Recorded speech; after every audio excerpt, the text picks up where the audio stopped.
Let the chaos reign. And now, this is a moment back in time. Rewind back in time. This was an interview done November the 19th, 2018, with my good friend Irene Yvette. This is what I call the nice little sit down. So enjoy. Blogtalk Radio.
The views expressed on Talk Real Solutions, hosted by Tyrone Thompson at TalkRealSolutions.com, are the views of Tyrone Thompson and do not reflect the views of TalkRealSolutions.com, YouTube, or etc. The content here belongs to Talk Real Solutions and its many contributors.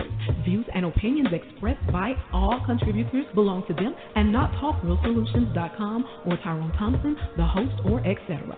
All data and information provided on the site is for informational purposes only. Talk Real Solutions makes no representations as to accuracy, completeness, correctness, suitability, or validity of any information on this site and will not be liable for any errors, omissions, or delays in this information or any losses, injuries, or damages arising from its display or use. All information is provided on an as-is basis.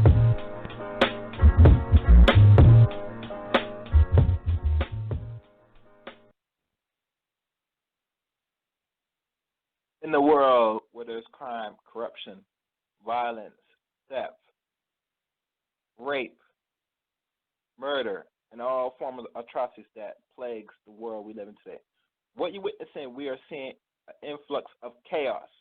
It'll take a greater or much extreme chaos to restore the order in which the world we live in today.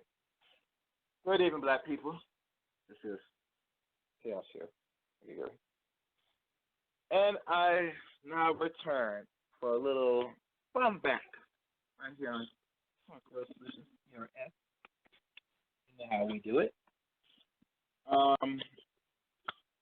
number for tonight's show is 515 515-605-9783. I repeat, 515-605-9783. Press 1 for questions, comments.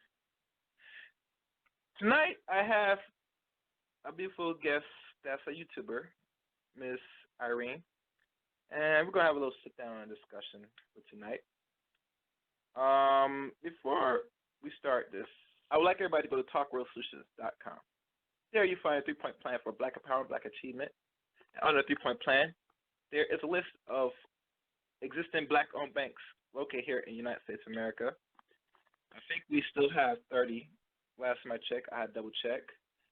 And before I continue, let me see if I can find this device to charge or something. In this process, while y'all get a chance to find the Black-owned banks, you can also check our latest news on the website. And we have so much information, including the latest news to the trendy topics, and pretty much everything that is like you can know what's going on in the world in regards to not only us as people, but just globally, but mostly focused on the activities here in the United States of America. And it also is a donation button, which is optional. You could donate to the show, either a little $5 or whatever, how much money you want to donate. You could go, all the information is there on the website. So, like always, you know what I'm saying? Sharing is caring. And, donating is also helpful to keep the lights on the show. Other than that, that's pretty much I have to say. Oh, and one other thing, you can also find the show on YouTube as well. So we're not only on Blogtalk Radio, but we're also on YouTube. So, all the information is there on the website, and you could look this up on YouTube by typing up Talk Real Solutions on YouTube. And it should give you everything needed. And I think that's all. I think that's everything covered. Yeah. All right. So before I start, let me get in contact with my good guest.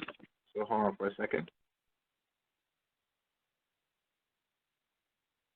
And Irene, if you're on the line now, just press 1 on your phone if you're online. But give me a second. I gotta find her.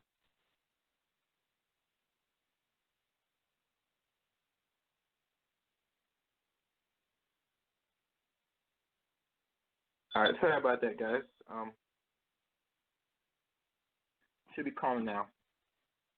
I don't know, man. I think the internet's acting weird for some reason. I sent the message and she never did got it. I don't know why. Oh well. Well, she'll call it anyway, so we good. All right. Well, other than that,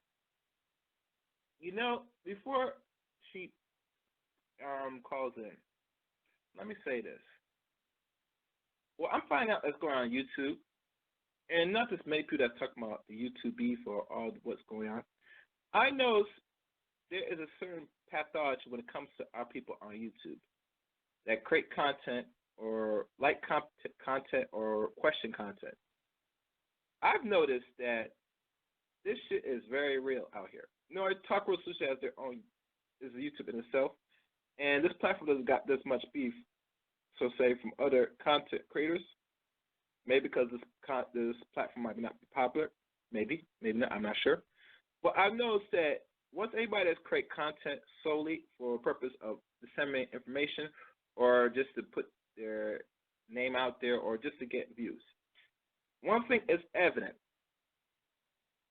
that people do not like a sense of competition on YouTube to the point where we're not working amongst each other that's Black on this so-called YouTube platform.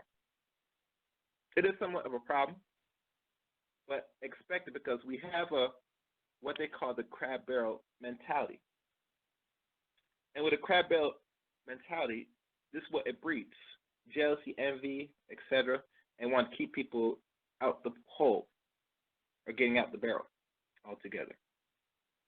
And the funny thing I mention this now because I noticed during the Dagger Squad early today, and I was watching, and I did talk to my friend Mo on this, because I noticed their channel was taken down briefly because we have, I guess, certain flat earthers having an issue with other people disseminate their little false claims of the flat earth theory. So what these no good bastards do, or homosexuals do, or faggots, they sit there, go in with their hacking, or there's some hacking wise onto their channel, and put out pornographic images and sound to another person's channel while they were streaming live. To me, I find that very unacceptable and very childish. To know that because we don't have a healthy agreement, this is where it's getting that out. Now, it's worse now that people flag other people's videos for nonsense and because they have opposing views or whatever case may be. But now when it gets to the point where now people are going in and throwing video that's not acceptable for YouTube standard, which I don't really give a fuck about YouTube standard, mind you, but nonetheless, you cannot do that on other people's platforms. But because a lot, hold on.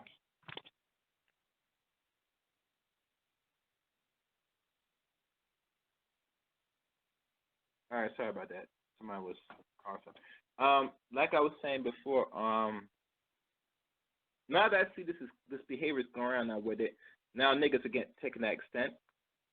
All I gotta tell people that's on this YouTube thing that's creating their content, you might have to be a little bit careful now because we got niggas out here doing really serious ratchet shit out here.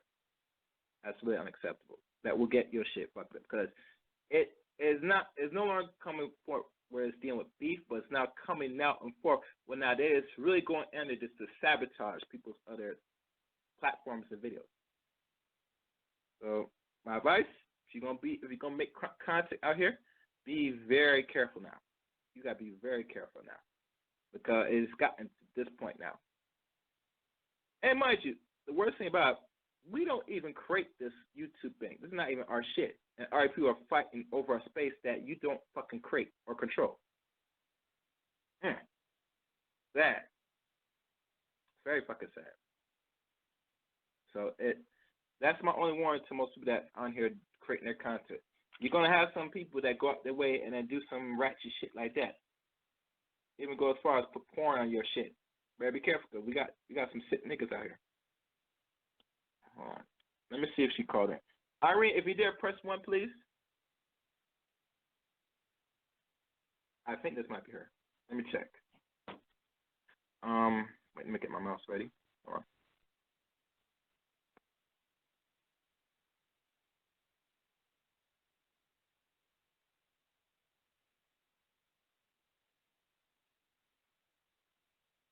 You want me to All right. unmute? No worries. All right, people. As I have for the very first time on Talk Real Solutions, the one and only, the beautiful Irene Yvette. Hello, Irene. How are you doing tonight? I'm okay. How are you?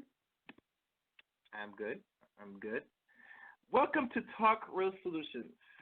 And like always, because we a platform in itself that deals with issues, and at times we come up with our solutions, even me when I do broadcast. But before we step into, because tonight is an interview, sit-down interview. So before we begin anything, I like to always tell my guests, we got to take a step back in time before we deal with the present. So tell a little bit of the people that's listening for the very first time, a little bit about yourself, Miss Irene Yvette. My name is Irene Yvette, and I do a variety of content that deals with interpersonal relations, politics, conspiracy. I also just do silly stuff. Today I folded ties and just chopped it up with my audience. So it's a variety of things. Okay. So like always, because before we deal with, well, it's not really much subjects right now, but as we go, we'll go at the flow of the show. Besides doing that, were you more, before you came onto the scene into the YouTube world or anything in more of this type of platform, what were you doing before in the past as a woman? You mean for work? What do you mean? It could be anything. Work, wife, everything. Cause I'm a consultant and a writer by trade, and I am a mother, and that's pretty much what I did with myself. Now, in writer, you mean like writing books, articles, etc., like a news article, writer? Yeah, I've done celebrity interviews. I've written a play that went to stage. I have not written any books yet. Not that are published. Content, like it's a variety. When you're a writer, you kind of write whatever people pay you to write. And is there any special subjects that you like to write, or per se that you focus on in your writing for the people that read your work? No, there's nothing in particular. I would write typically about the same things that I talk about. And it's just like regular issues, right? Or like just regular issues regular issues, things like that. Little known facts that people may not know, things like that. Any gossip you do in your writings as well? Like, it's like a different side of things. Certain content people like to hear, like things that score on present time, or they like to hear about what other people do. Is it like how you go about in writing that form to like balance it out to keep people in like, attentive in a way? Gossip? Is that what you said? Yeah, gossip. Like sometimes we like. No, I don't do that. I don't do that kind of thing. Oh, you don't do that? Okay, you just keep it strictly on the information alone. Okay. One thing, like I do watch your channel sometimes, and you be talking about certain issues, like systematic issues, and one particularly in regards to children. In, I guess, education, is it something like more like you deal with like more your focus in regards to what children learn in the education system, that you put more of your present time amongst, I guess, your own children or just children in general? I'm not sure I follow the question, but yes, I am passionate about child education. I was having a conversation about child education before I came on your show. I homeschool, and I advocate for other people to do that. So that is something I'm very passionate about and that I do enjoy talking about. Now, when I mean by education, because people are not really clear about this thing about education, I call for my training. Like every time I do any shows and I tell people my views about education, I feel collectively as us as people, when we look at education, is something that we look at more than to say we just go to school, and depending on how high our so-called education from high school to college to doctorate, that most people feel that they have achieved the highest goal where they go into this so-called system of education.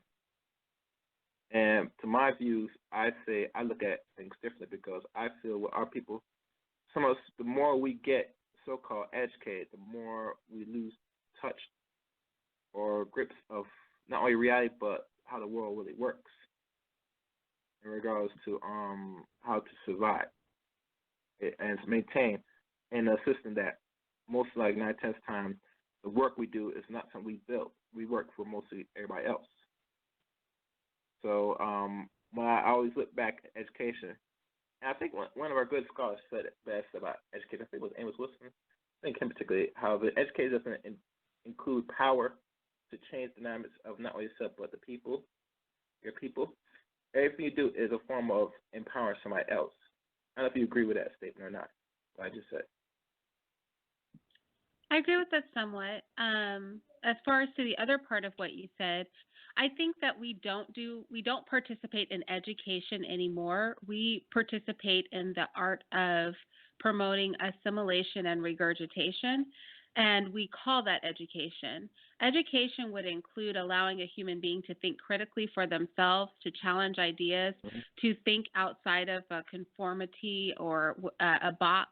It would encourage innovation and different trains of thought. It would encompass a variety of ways at approaching an issue, and leave the door open in many cases, especially things like advanced mathematics, which may sound pretty wild, doesn't work so well with lower level mathematics. in history and sciences, which earlier today I was speaking on my platform about how science is essentially a philosophical in nature.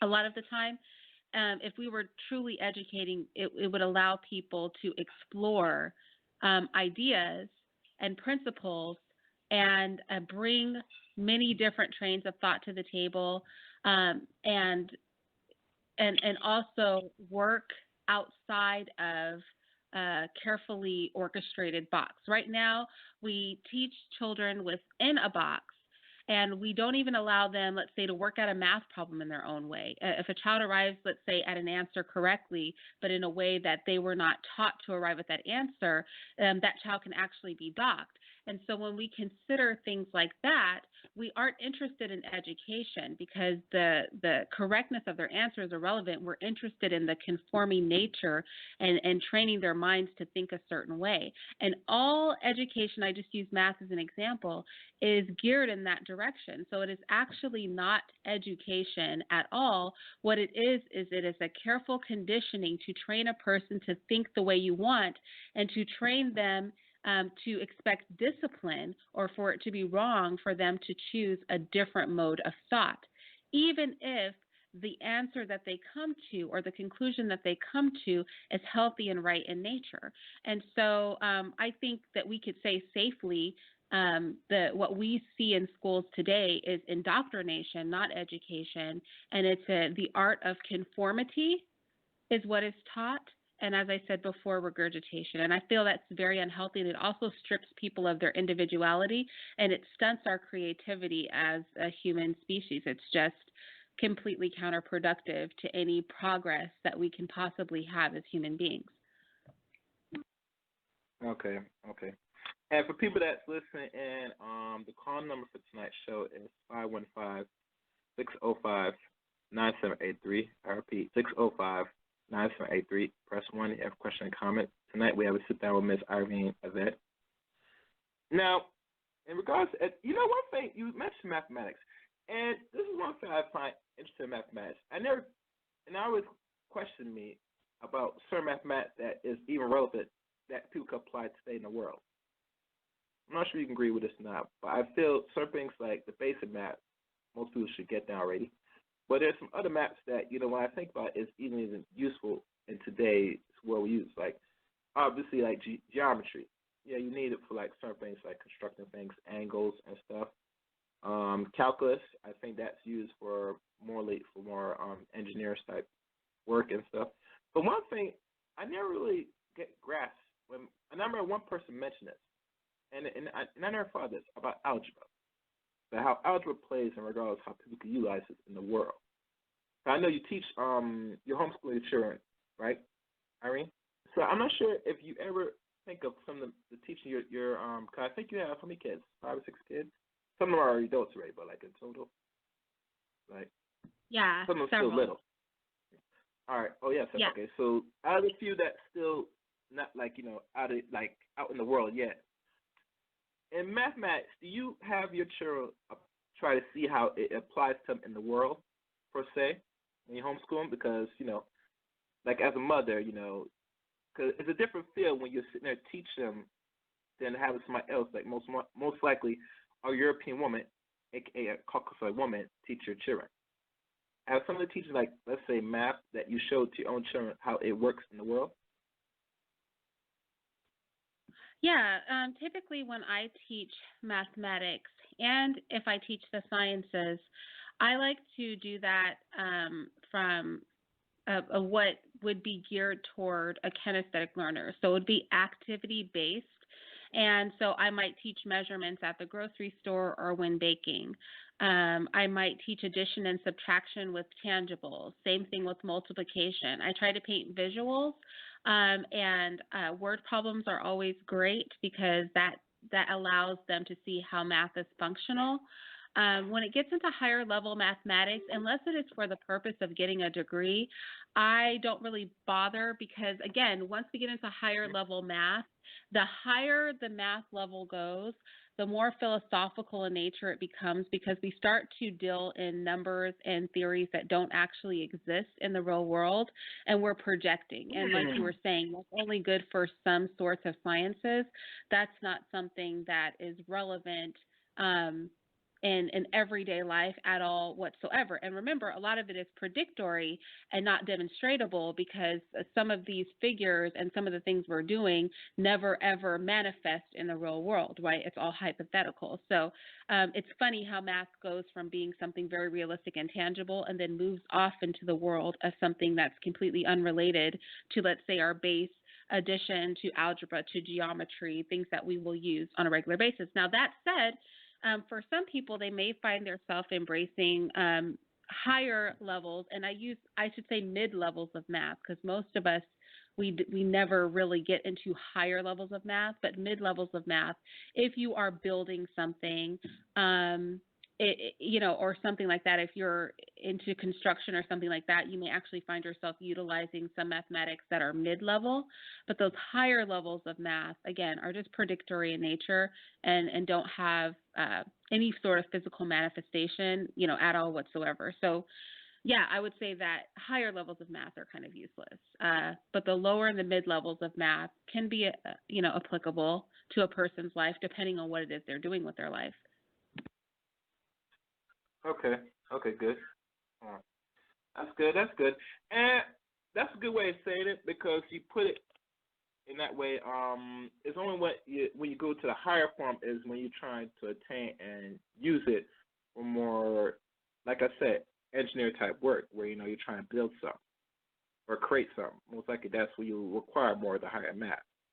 And I'm not sure if anybody has, besides you and me speaking, that most of any of your children maybe might tackle some of the higher math if they want to, say, be an engineer when they grow up. It's like this. Most parents will know what their children want to be by how they, I would say, conduct and what they are doing, most likely, because they see themselves trying to be it. And I'm not sure if you groom your children into areas where they're good at, and you try to put them in the best place to, harness their skill and grow their craft. I mean, I definitely pander to a child's interest, but I try to exploit their interest to introduce them to things that they are uncomfortable with. Because if we just stay in a comfortable place and only nourish the things that we're comfortable with, then we're not going to be a rounded individual, and it's going to handicap us in some areas.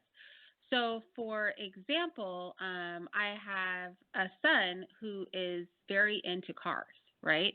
And then I was managed to expand that into him being into vehicles.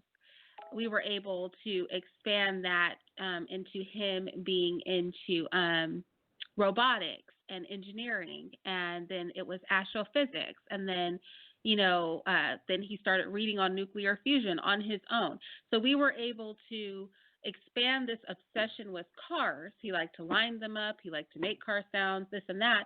And I would teach him, I would expand it on that. And then when I wanted to introduce something else, like if I wanted to work on reading skills, I would, like I said, he read an astrophysics book, or he would, I present reading in the realm of what he liked. I present math problems, and this is the good thing about homeschooling, and word them and tailor them toward what his interest was. If we looked at science, we would focus on sciences that pandered to his interest in vehicles and in engineering and things like that. And so yes, in one way, I do like to nurture what a child is interested in. In another way, I like to use that to exploit. I like to exploit their interest to introduce them to other things that are relevant and important too, because at the end of the day, everything folds over itself. Do you know what I mean? And so it's easy to do that so that we have a rounded approach to teaching and learning. Okay.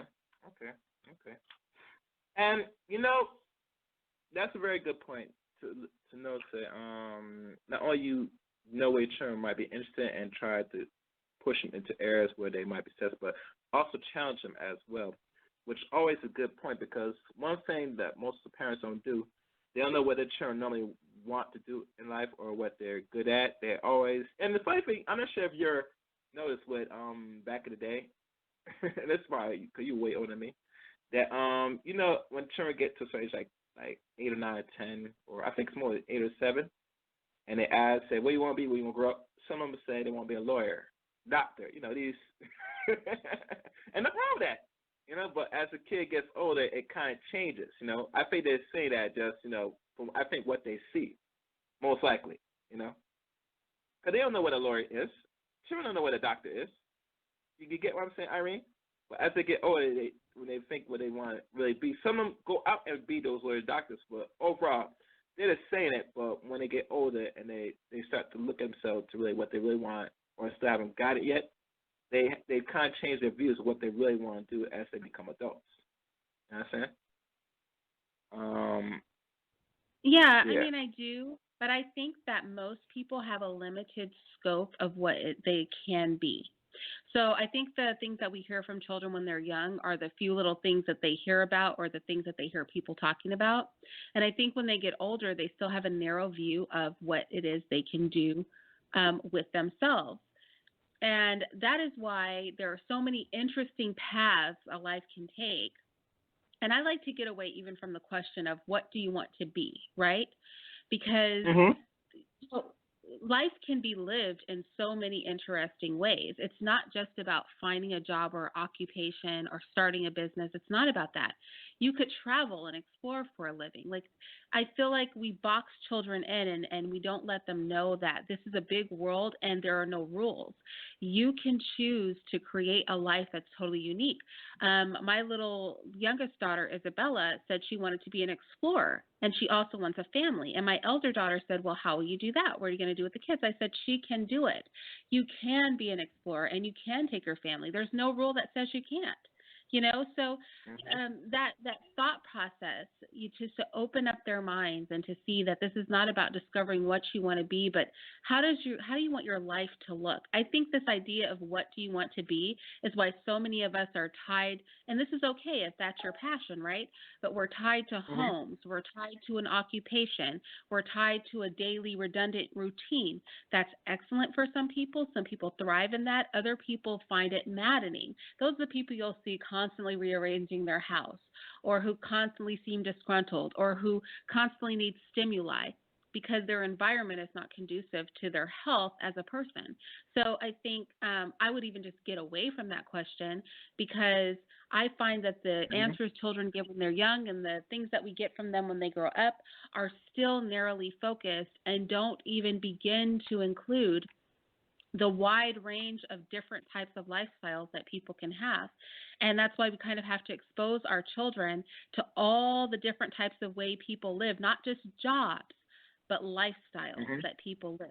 This isn't like being rich or driving a nice car, but like a complete lifestyle, a complete change. How do people live who live in remote areas, off-grid? How do people live, do you know what I mean, when they are doing nothing but studying marine life? How do people live when they live in the tundra? Like, how do these different people live, and what do you want your life to look at? How do people who are nomadic live? Not just indigenous nomadic people, but Western nomadic people, because we're from the Western world. What does that look like? Can you do that? Can you just travel the whole world and spend a great part of your life doing that? How does that work?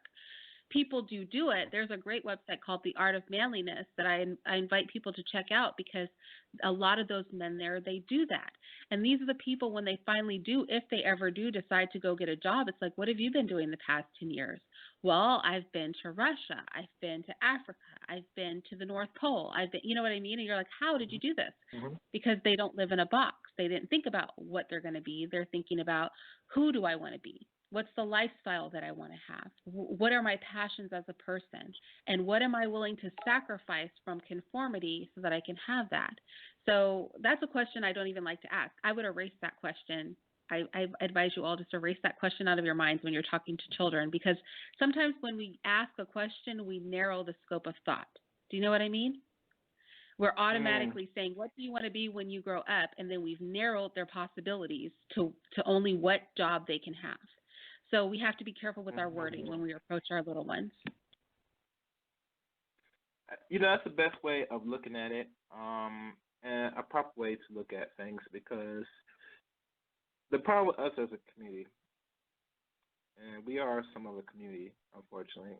All right, there's different views on people's interpretation of what a community is, but I think the world we live in now, because it's so more global now, that our people still want to, I guess, remain in a box state instead of, I would say with the children should have the option to really, if they're not sure what they want to do, or if they, let's say they decided to pursue the college career, right, or anything, we should put in their mind to always seek outside the world they live in, state they live in, or anything, and try to see the world as it is.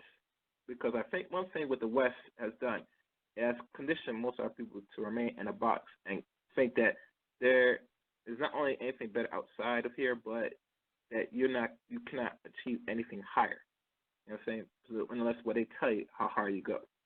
And I find that overall to be very dangerous, because in the world, even now, the times we live in now, because of the economic situation and how people are now, that, they just locking people in.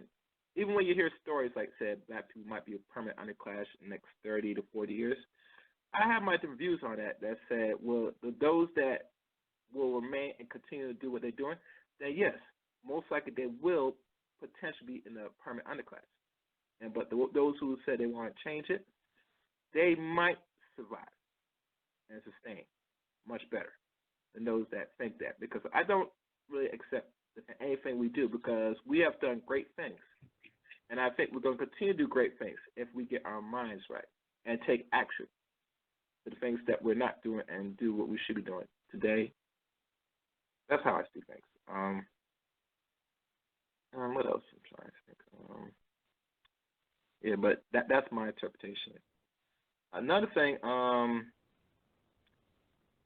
looking at the chat room, because the chat room is kind of foolish right now. But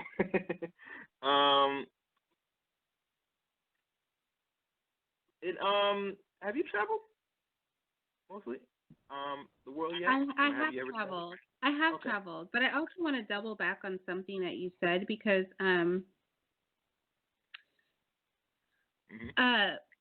when we use words like underclass and success, those words are words that we use based on a definition that we're giving, that we've been given. Okay, so success has been defined for us, and therefore when we think somebody is successful or unsuccessful, it's based on the parameters that were defined for us. So normally this means that they have money, they might be popular with their peers, maybe they're famous, maybe they have a nice car, nice clothes, designer bags. For more healthier minded people, it could be that they have a close-knit family, but not necessarily money. So how we define things, and same thing with underclass. Are they an underclass simply because they are poor, and is that a negative thing, right? Why is not having a lot of money necessarily a negative thing?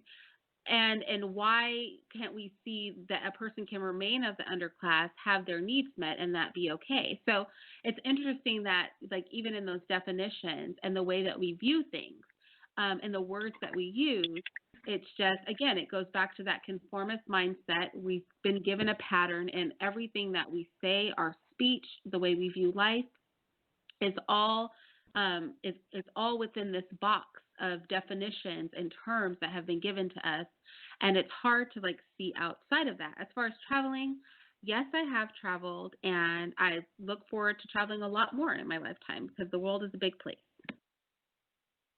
Excellent. Okay, we covered.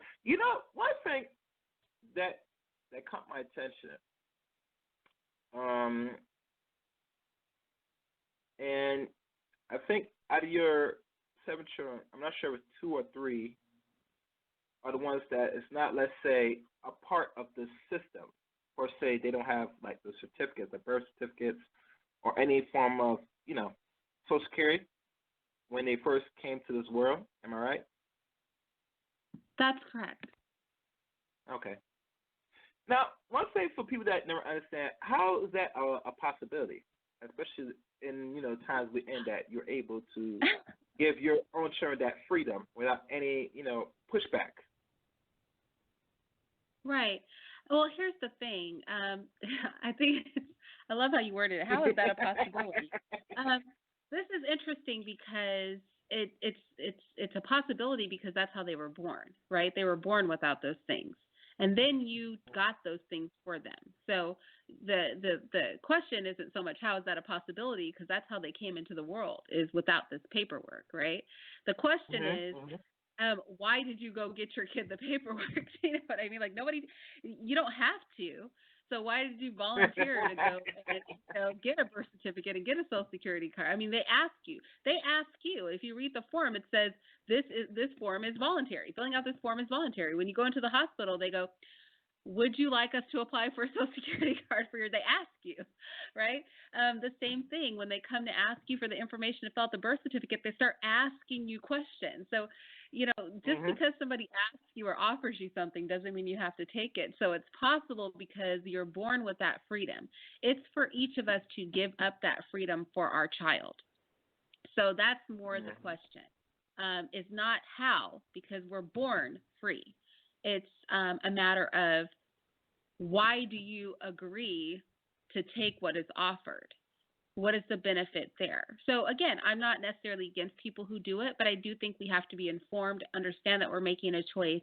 I mean, if you need to get social services, welfare, things like that, if there are just certain things that you need to do, then you will definitely need it. If you want to work for the government, you're going to need to have those documents. But if you're not going to be doing those things, it's not a requirement. So I'm just of the school of exercise your rights. Now, my children may choose to do whatever they want to do when they get older. That's their choice. I just choose not to make that choice to bind them myself as their parent. Okay. All right. And like you said before, it is only voluntary. So let's say if you give birth in the hospital, they will ask you, and you could deny or don't want to get that birth certificate still out, right? But don't the hospitals pressure people and scare people? Yeah, well, here's the thing, and this is why it's really good to do home births if you can. The hospital is a business, okay? And they are required by law, when a child is born in their hospital, they have to report that they facilitated that. That is different from you applying for a birth certificate. Them reporting what they do and you reporting on your child are just two different things. But the thing is that you have to be careful how you deal with the situation, because people are ignorant and don't understand that. Do you know what I mean? So if you don't live in a very progressive place like, say, California, then the chances that they've encountered anybody who's not getting a birth certificate are slim to none. So sometimes you have to use the language of people who are uninformed and ignorant, and you have to deal with them in their ignorance without like triggering all kinds of alarm bells because they don't understand what's going on because you didn't conform. Remember, that goes back to we're trained for conformity. So then when somebody isn't conforming, we start to like get hostile because we're like, oh my gosh, this person's not conforming. Like, what are you talking about? That's not what I've heard. That's not what I've been told. That's not how we do things. So people start to go into panic mode. So the goal is to keep the conformed mindset from panicking because they can't understand your freedom, right? They can't understand that you're not conforming and that's okay and legal. So what I always say is when you're in a hospital, if you have to give birth in a hospital, which most people do, or, choose to because they're very concerned, or maybe you have an issue where you do need an OBGYN, you can't use a midwife or whatever the case is. But I am going to be doing a home birthing video because you can birth children at home. I know a woman who birthed all 15 of her kids at home, and she just delivered somebody else's baby last month. So it is perfectly possible to do this with just you and your husband. But with that said, if you are in a hospital setting, what will typically happen is they will ask you or your husband to go down to the room. They'll try to call you, okay? So they'll see if the husband can either come down to their little room, and everybody's familiar with this room. It's the room you go to and they ask, like, your name, your race, do you want a social security number? It's that room. So the husband's going to go, no, I'm not going to come down, right? So then by day 2, they're going to be getting a little antsy because, you're slipping their radar, and they're going to call you. Or they're going to come to your room and they're going to say, can I ask you a few questions, about you and your spouse? And you're going to go, not right now. we'll come down before we leave, or maybe we'll come down before we leave if you don't want to be outright deceptive. You're going to send them away. So you're just going to dodge them every time. You're not going to get into a debate with them about the legality of it. And you're not going to, it's not necessary to do all that. It's just let them know, not right now. We'll come down on our way out, whatever it is. And then when it comes time for you to leave the hospital, you just don't go. Just leave. And they'll still do their reporting. They'll do it baby girl, baby boy, whatever your last name is or your spouse's last name is. They'll do their reporting. They'll be fine. That's a totally different thing from you getting a birth certificate for your child. So those are two totally different issues. Again, this can all be avoided, though, by simply not giving birth at a hospital, because then your individuality and freedom is crossing over their obligation as a business. Do you know what I mean? So it's better if those two things don't cross over, but if they have to cross over, that's how you would handle it. You would simply very kindly tell them, I don't want to just, answer those questions right now. We'll come down before we leave. Maybe, I wouldn't say another time. I think we'll come down before we leave is probably the best answer, and then just don't bother to go, and they can't do anything. They're not going to send anybody. Like, it's perfectly legal for you to do that. It's just to avoid the conversation, because if you get into the conversation with them, they're not going to understand it. You know what I mean? And then, you don't want to do that after you've given birth.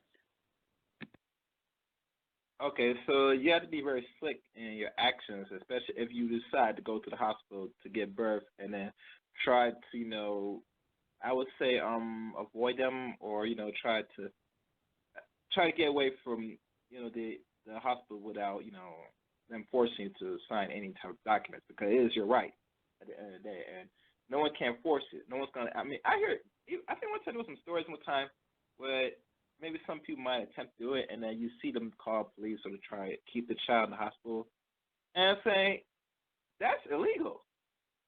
Yeah, I've never heard of anything like that. I've never heard of anything like that.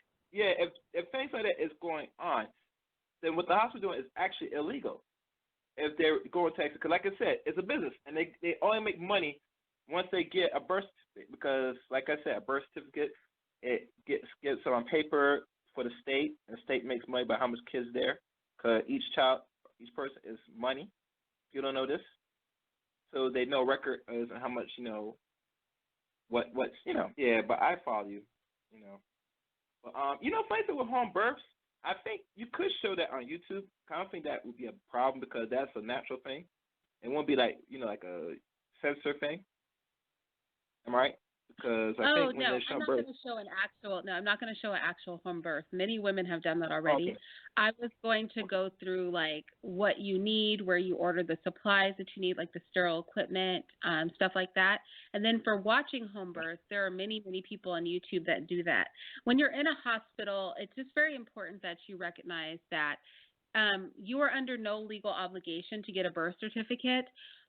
It's not necessarily being slick. It's simply being wise and avoiding the confrontation, right? So let's say that you can't avoid the confrontation. This person, some people are very committed to their jobs, and they act like the business is theirs, and so let's say you get cornered with it. Then at that point, you simply assert, and I've had to do this at least once. I don't have a name for my child right now. I don't want to give any information for me and my spouse. We're not looking for a birth certificate at this time. If you need to report the birth, I understand your hospital has to do that. Can you please just do it as baby boy, baby girl, whatever it is, your procedure is. So my last name, and just do it that way. And then you give them no other information. So if it really comes down to it, you could just basically go into it. You don't have to go into anything else, though. The thing is, just keep it simple, I guess, is my point.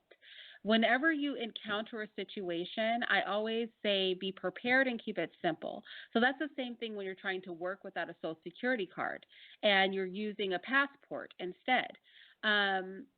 Because you don't have a Social Security number. I say keep it simple. You don't have to go into Social Security law with them, Just point at the Homeland Security form, that I-9, and say, I am choosing to use one item from column A, my passport, period. And that's my option. Homeland Security even says so. I'm not using 2 items from column B. I am using the 1 item from column A. So you just keep things simple for people because it's too much for somebody with a conformist mindset. You don't want to bombard them with information. You treat them like simpletons. You just keep it simple. So simply, I don't want to talk to you right now. Simply, we'll come on our way out. Simply, we don't have a name for our child right now. I don't want to give you our information right now. I understand you have to report the birth. Can you just report it under baby girl, baby boy, whatever our last name is? Just keep it simple, short, sweet, without a lot of conversation. You don't owe them the conversation, and you will make more problems than you need trying to get a person to understand something that they're not prepared to understand. Do you know what I mean? Okay, I get you. Okay. Yeah, I follow.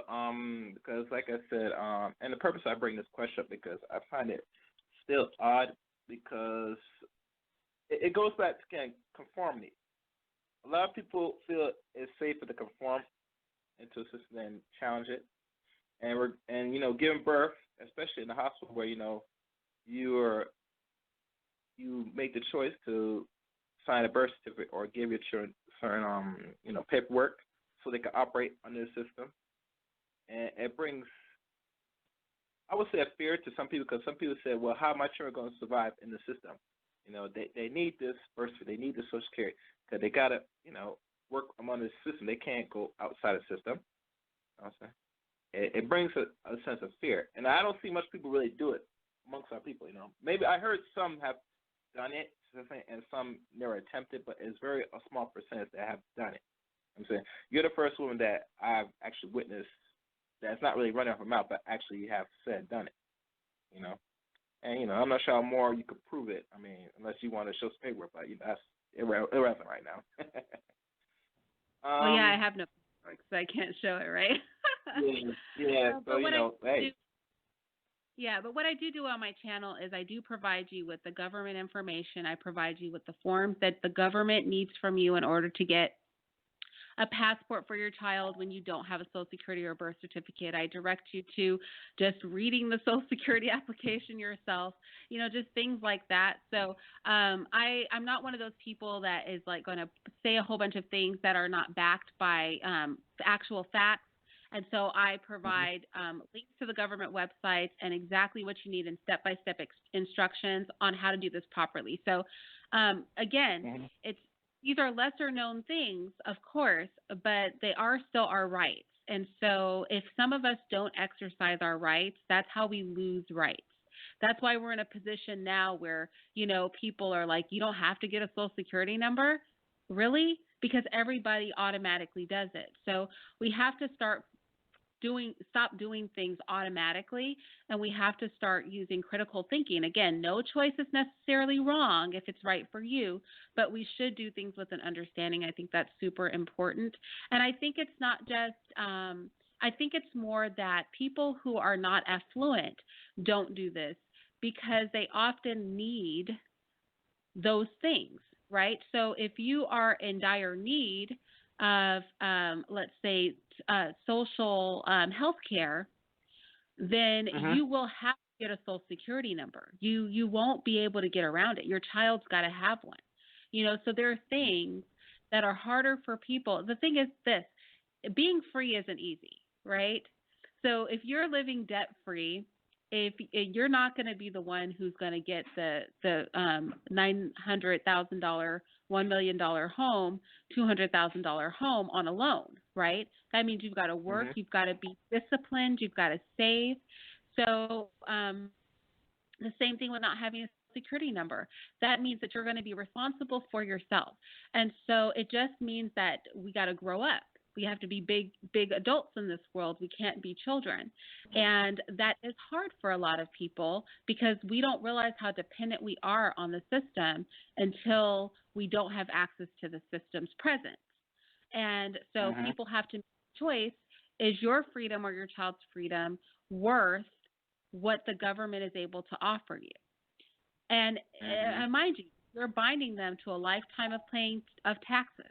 You're binding them to a lifetime of having their checks garnished for Social Security retirement, because people aren't practical enough to save for their own retirement. You're binding them to essential ownership by the government. You're binding them to a loss of privileges as an individual when you make this choice for them as children. That's fine if that's your choice, but I think that each individual should have the choice to sell out their own freedom. You know what I mean? That's something we shouldn't be doing for other people. In my opinion, even if it's beneficial to you to enslave your child, I would opt to not do so if I were in other people's position. Okay, I agree. All right, I follow you. I got one caller. Let me check who's calling and see what this is. You ready? I'll just open one line. Somebody raise their hand. All right. Okay.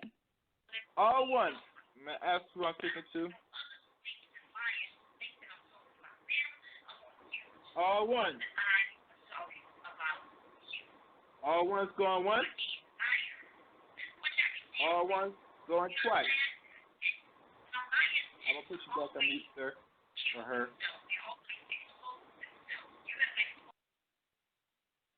All right. Well, they're going to have to press one again. And, you know, it's funny.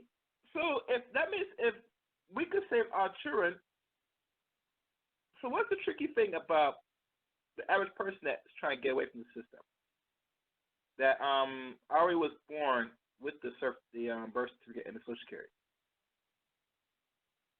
Yeah, I think this is where we get into dangerous territory because there's all those people like the Freemen and stuff like that that are like, write to the Social Security office and rescind your Social Security number, and there's some random thing where your birth certificate is worth money and and they misconstrue laws and policies and twist them to mean something other than they are. I don't like to play those kind of games. If you have a Social Security number and you work with your Social Security number, you will have to pay income tax. There are some things you can't get out of in this life. You know, once you've entered into this permanent contract, there's no weaseling your way out of it. Now, there are things you can do to minimize the damage, right? So you can minimize the damage by doing things like incorporating your name, working under a tax ID, which means that you can't be an employee of somebody, right? You have to work independently. You got to have your own LLC. I'm saying incorporate your own LLC, and you have to employ over 500 people to get out of that 20% tax bracket that Trump put in for most people that own their business. You know what I'm saying? Corporations. You got to be under that just to pay less tax or pay no tax on the other. But you have to fall under those type of rules to get out of that. And a lot of people that, let's say, work for somebody, you're not going to get out of that. Yeah, and I think that's the harsh reality of it, but that should be something that teaches us why we don't want to do this to our children. Because you really are sold upriver, and there are no ways to get out of it. And I just encourage you to just back away from YouTube when you watch these videos and they're going into court talking about I'm a free man on the land and Like, no. Okay, that's not, no.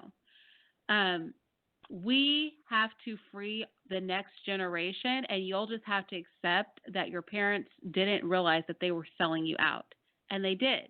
And all we can do is navigate the best we can. You can disappear. Stop taking loans. Don't use credit cards. Don't bother with your credit report. Keep your paper trail minimal. So you can minimize impact. You can minimize impact. You'll also have to minimize your lifestyle. But you have to decide what is more valuable. Again, it comes back to that. Perhaps your freedom is not worth being bothered with the difficulty of being free. Perhaps you are more comfortable as a slave, and that's okay. You know, I'm not here to cast judgment on that, but you just have to recognize the reality is not going to be easy, and your life will be very different from what it looks like now. Okay. I can't argue with that because, you know, and the funny thing about it, you hear these so-called Moors talking about they have got for the system, but they still go see the system for permission.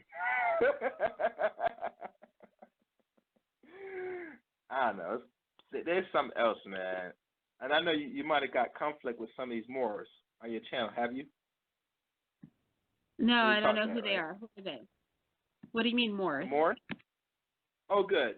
Don't worry about it. If they ever got at you yet on your channel, you're good. Trust me, you don't want to know. All right. I think somebody else raised their hand. I'm going to open the line again. And for people that's calling for the first time, if you have a question and comment, the call number is 515-605-9783.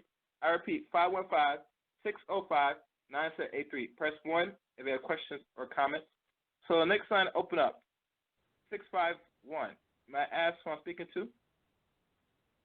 Oh, greetings, esteemed brethren. This is Cerulean. Oh, good evening, Cerulean Gray. How you doing? Hey, What's what's your up? question? Cerulean.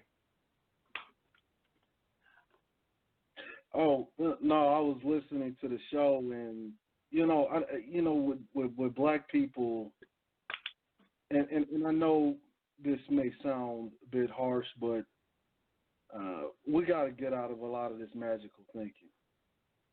We completely think too magically. We think in terms of aspirations and hoping and wishing. Okay. Does anyone know why the birth bonding system was created? I'm not sure. Well, the birth bonding Irene? system. No, Cerulean, will you expand on that? Okay. The birth bonding system basically helped America rescue itself from the pits of the Depression, which is why they created this socialist program called the birth certificate. At what time? Now, At what time did they create that? That was around 1936. Okay. It's what helped pull America out of the Great Depression. After Social Security that came in 1933, right? 3 years later, right? Yeah. Yeah. Okay. I just want to follow the time. I want people to follow receipts, the timeline, so people can look this up. Continue, brother. So by just after World War II, around 1948, there is this amendment that is amended in the law, basically saying if you have a child that isn't on the birth certificate, now in order for you to basically participate in American commerce, you needed one. So this isn't enforced until 1954, because this is a time where you have kids that basically grew up during the time of the end of the Depression. They would be, around in their late teens, early 20s, around 1954. And there were a good amount of the population that still did not have birth certificates. And so what happened in 1954, in order to participate in commerce, you had a bunch of these people that didn't even have birth certificates. Okay? Yeah. Mostly now, 18 years of age. What the birth certificate entails means that when you pay taxes, it goes into one of the various social programs. For instance, public schools, which, as you know, schools were actually being desegregated in the 50s. The lunch programs, the Boy Scouts, back when Boy Scouts was a part of a government program for industrial education for boys.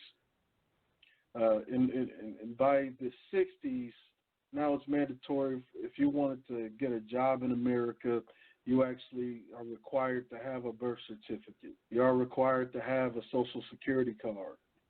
If you have any intention on traveling to and fro outside of the borders of the United States, you need a birth certificate. As a matter of fact, the only country in the world right now that allows people to get passports without some kind of a birth certificate or even a visa is India.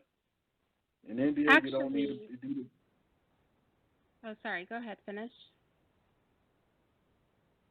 Now, what happens when you refuse a birth certificate, you're actually taking all of your kids' rights away, because they have no rights as American citizens, and now their rights become privileges. Okay. Can I just interject here? Do you mind? Rollian? Do you mind? Yeah, it's yeah. What are you about to say, Irene? Go ahead. I was just gonna say that I'm just gonna read from travelstate.gov, which is our government passport department. I did have a video that covered this where I took everybody to the site, but I'm going to read to you the process for obtaining a U.S. passport without a birth certificate or Social Security card, because yes, you can obtain a passport.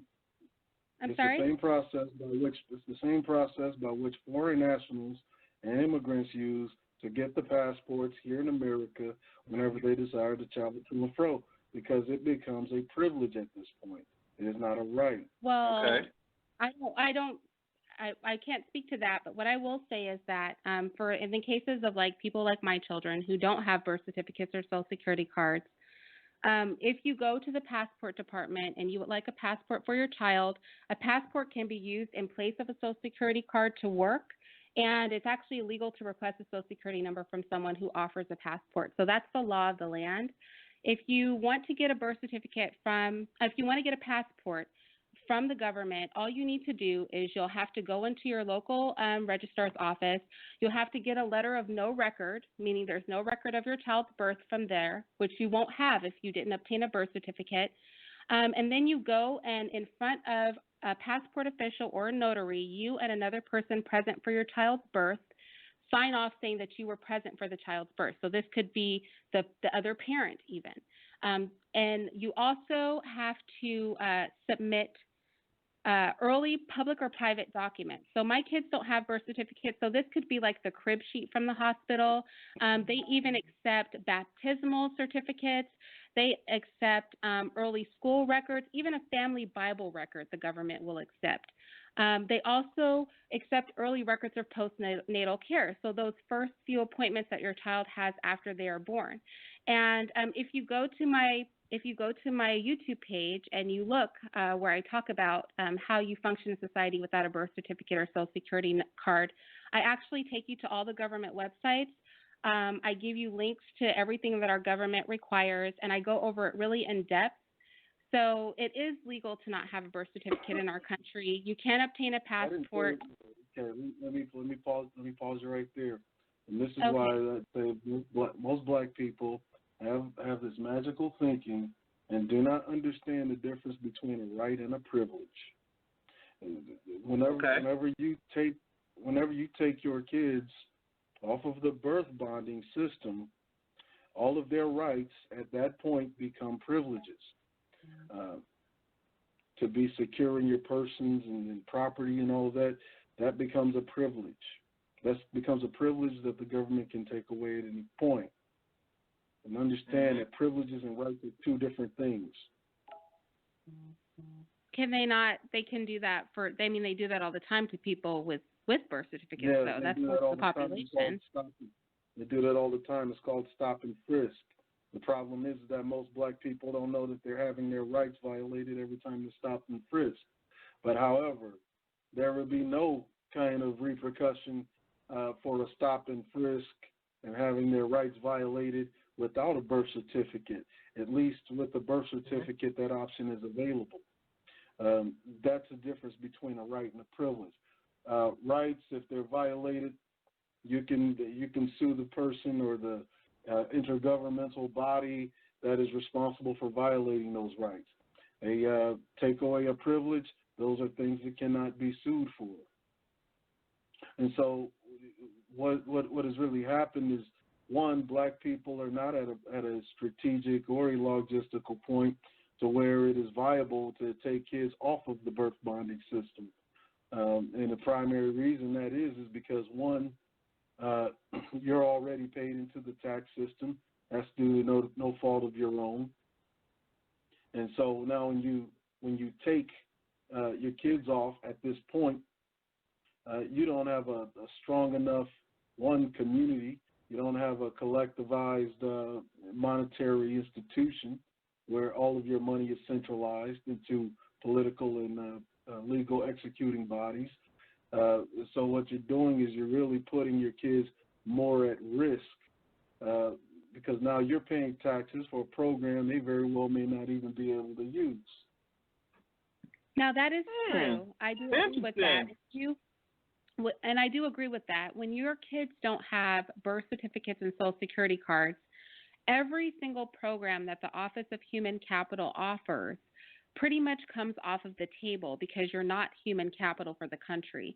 So for a lot of these programs you do, which is why I said if you want welfare, if you want earned income tax, those are things you cannot get. So again, it's one of those things where you have to decide, do you sacrifice your child's freedom for your comfort? And that's why we only find that people who are affluent tend to not have these documents for their children because they can afford to do that. So that's why I said life looks very different for you when you don't have these documents.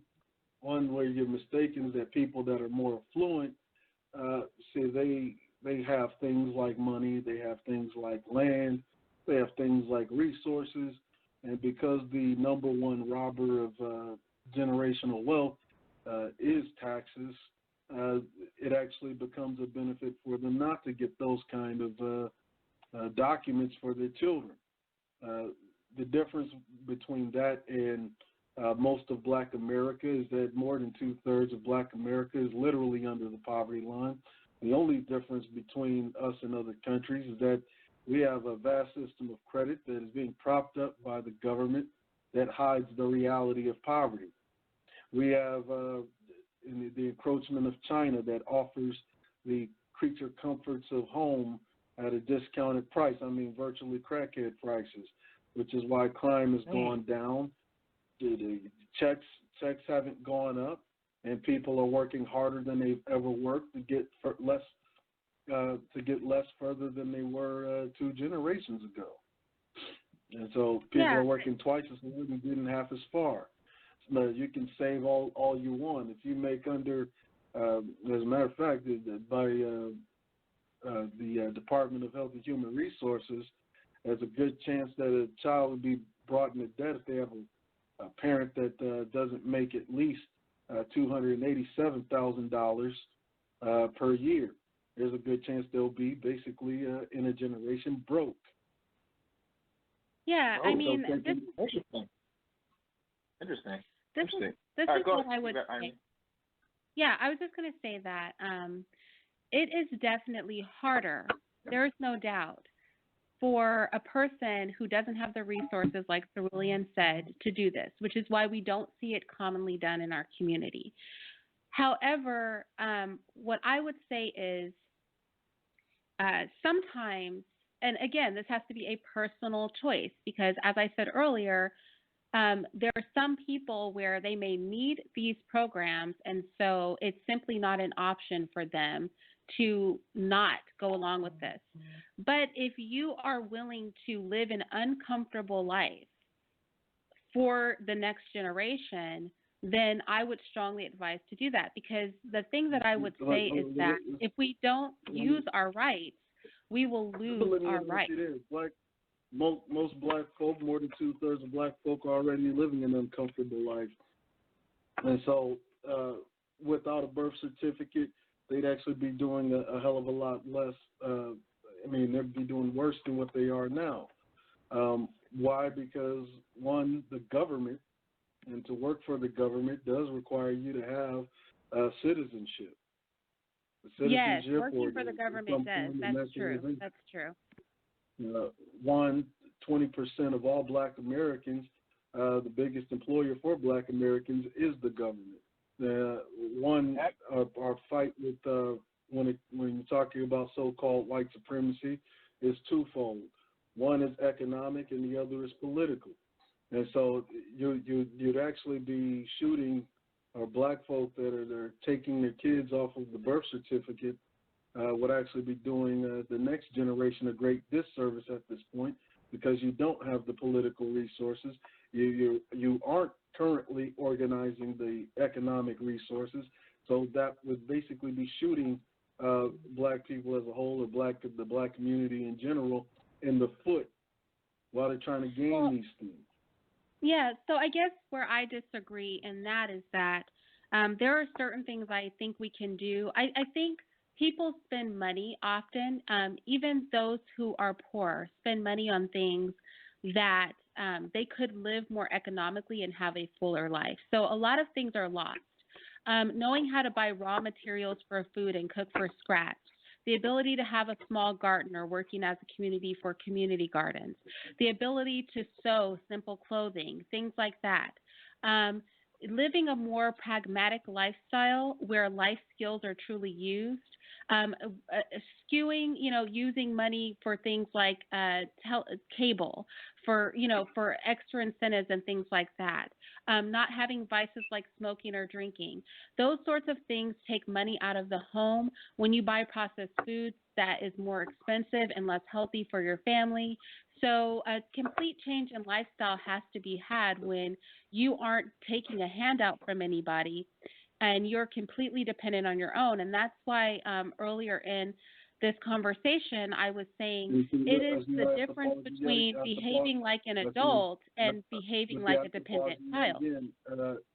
Because that's another dog whistle that the conservative right. Yeah. Yeah, horn line. I have two lines. Let me open these lines because I don't want people waiting. Just hold that thought, brother. All ones. Who's this? Big J here. Stay right there. Let me see who else is online. Oh, great. All ones. Big J. What's been good? Hold on. All ones. Who's this? Hello? Yes. Who's this? Adwa. Okay, okay. All right, finish your statement, Cerulean. Oh, greetings, esteemed Big J, by the way. Like I said, I have to pause you right there with the whole government handout spiel.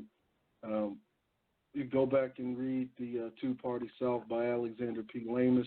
That rhetoric is a dog whistle that was used as a result of the Southern strategy. Tell black folk they need to pull themselves up by the bootstraps, while the same very people that are being given all sorts of government handouts. I don't know what black people don't understand about politics, but all politics is quid pro quo. You get something for something. Everyone else in this country has gotten something for their political support. Black folk were the only ones that go to the polls, talk about some, I'm going to vote, and never have any demands. And then what happens is that some foreign group, or whether it be whites, Asians, Hispanics, or otherwise, tell you that you got to stop looking for a handout. These are not handouts. I reassert these are not handouts, but these are things that have already been paid for by our predecessors. Well, this is what I would say. It's not about that to me. It's about the fact that when you engage the government, there is a loss of privileges. So let's say you live in a community where housing is very high. There are certain privileges you have when you have your own home or when you're renting from a private party that you lose when you take on government housing. Then you lose a lot of those privacy protections that you have under the law.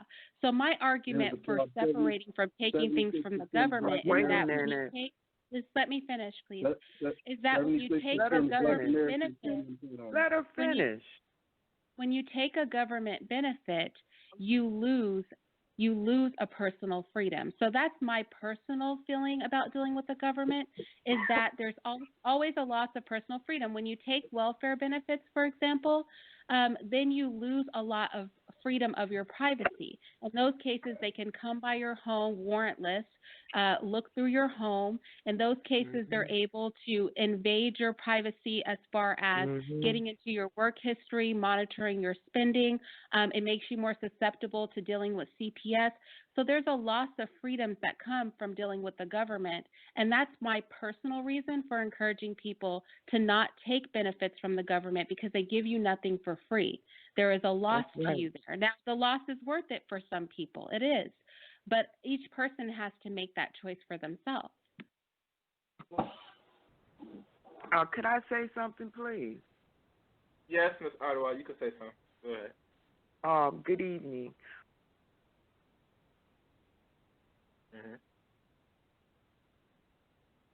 Go ahead. Listen. Initially, when I had them,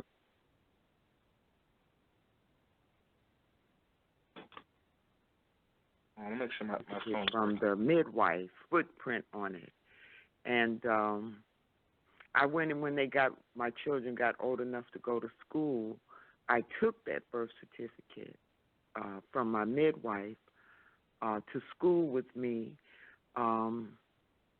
They accepted it finally, but maybe 2 or 3 years later, I end up going to get state birth certificate because school system. I think your conversation.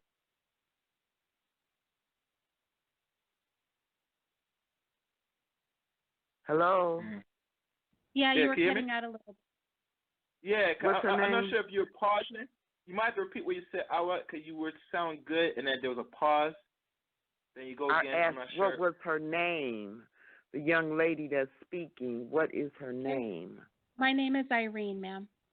Hi, Irene. My name is Adwa. What I wanted to say about the birth certificate is that really once you get a birth certificate, your child becomes ward of the state. And parents lose a lot of rights once they get the birth certificate. There are other things that we get, like tracking how you spend money, the driver's license. It's not for driving. It's for tracking your movement of currency. You can't cash a check without a driver's license. You can't cash that check if the driver's license is expired. Your identification hasn't expired. You are who you are. But because your driver's license expires, you're not able to go and cash a check or even use that ID as ID.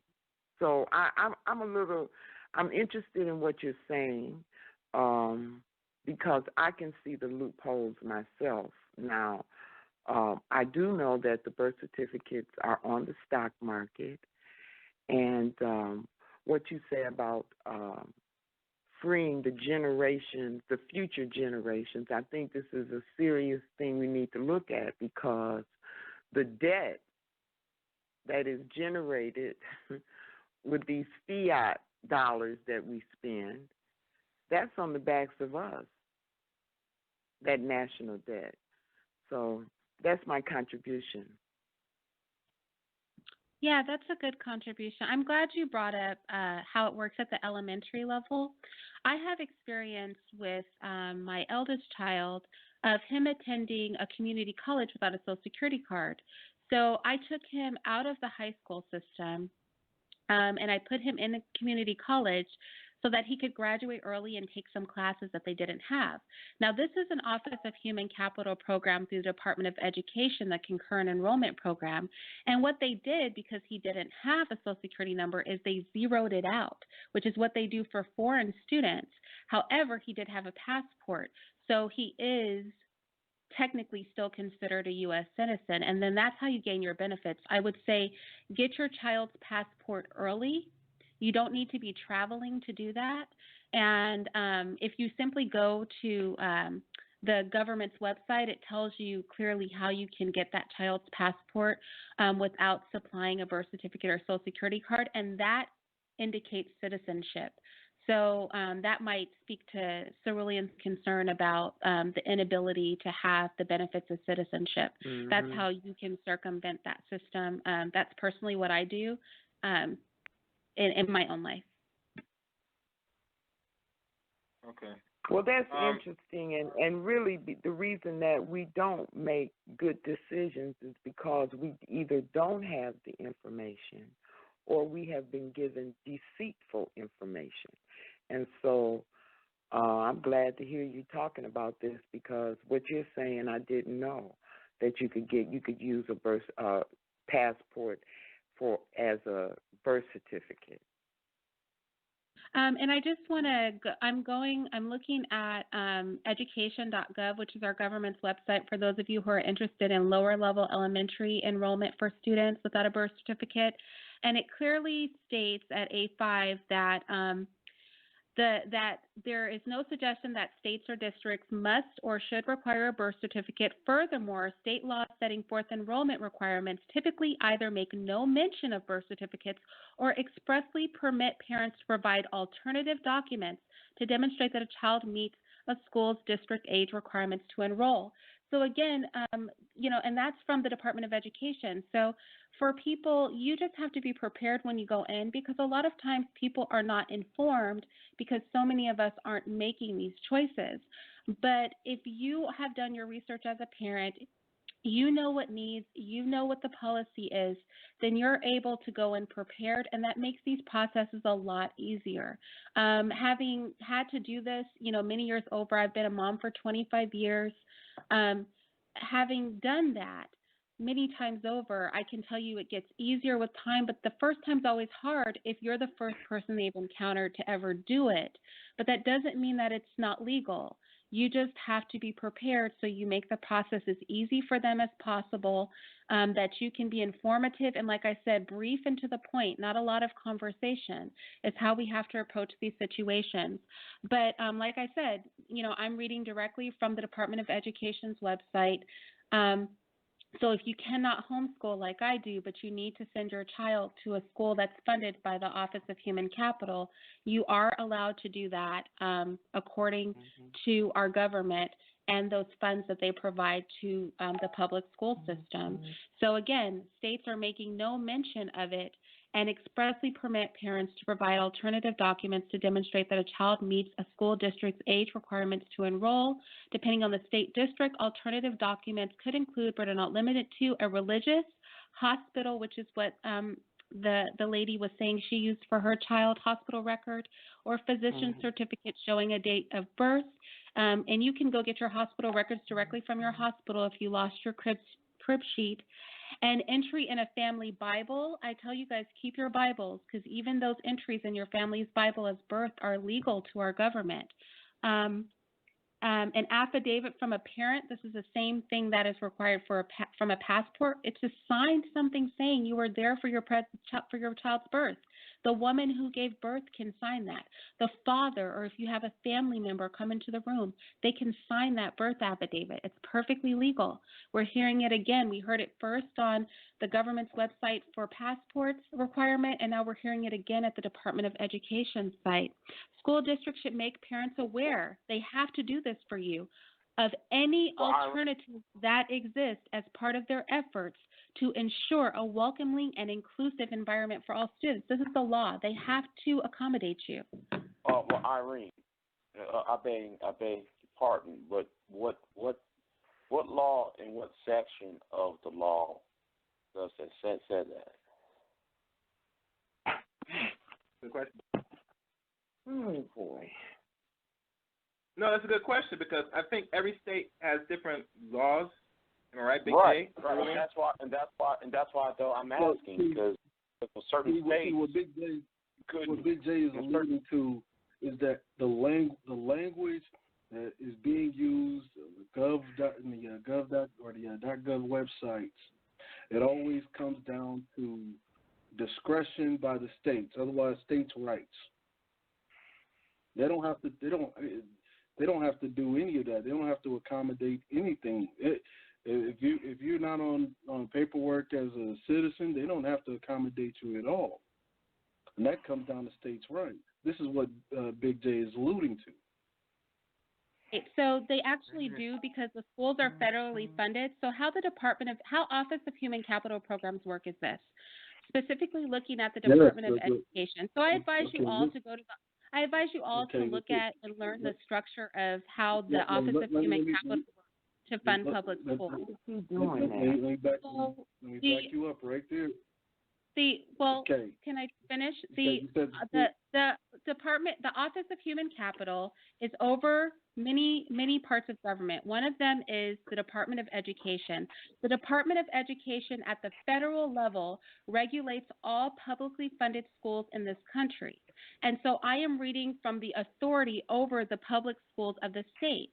And the authority, the Department of Education federally, and you guys can research this on your own to vet it, federally creates the rules that are used at the state level. The state can make choices within those rules, but they don't get carte blanche because it is a federally funded school. These schools are federally funded. And if you notice, the wording did talk about state requirements. It says that the districts are required to make parents aware of any alternatives that exist. So that is a requirement from the federal government to states that use federal money to fund their schools. Now, if your child is attending a private school, this would not be applicable to you because that school is not taking federal funds. This is for federally funded public schools, which is what most students in this country do attend. Very good. See, it goes back to what Big J was alluding to. It goes back to states' rights. This is why I have to pause you right there, even though you kept going on. You're talking about federal funding. Okay. Mm-hmm. Where does federal funding come from? It is secured by who? Taxpayers. This is the reason why states do not have to accommodate if they don't want. It is always beholden onto the parent to seek these alternatives. So if they don't tell you or accommodate you, they're well within their rights not to do so because that is your responsibility. You're not paying into the tax system or your kid's not paying into the tax system. They're not even technically a citizen because all of the methods that you talk about, going to get a driver's license, going to get a passport, is using the same process as immigrants and foreign nationals use whenever they come to this country. It's the same process. Those rights that would have been rights are now privileges. You see, and privileges can be taken away. Rights are granted. Rights are granted at birth. And that's the difference between the magical thinking. I'm talking about dealing in reality. You're talking about a population in which more than 2/3 are under the poverty line. There's no jobs coming back, and then you're telling them to take the kids off of the birth system when they don't even have the political or economic base to actually change this in, say, 10 or 15 years. Right, but our government is telling us at the level guys, I'm sorry. Sorry, no, cerulean. But cerulean. Young man, would you please give us more clarity on this thing you're saying about privileges and rights? Because and plus cerulean, you and Irene did not give me what law and what section of a law that proclaims what y'all are advocating for. Because those are privileges. I'm not advocating for that.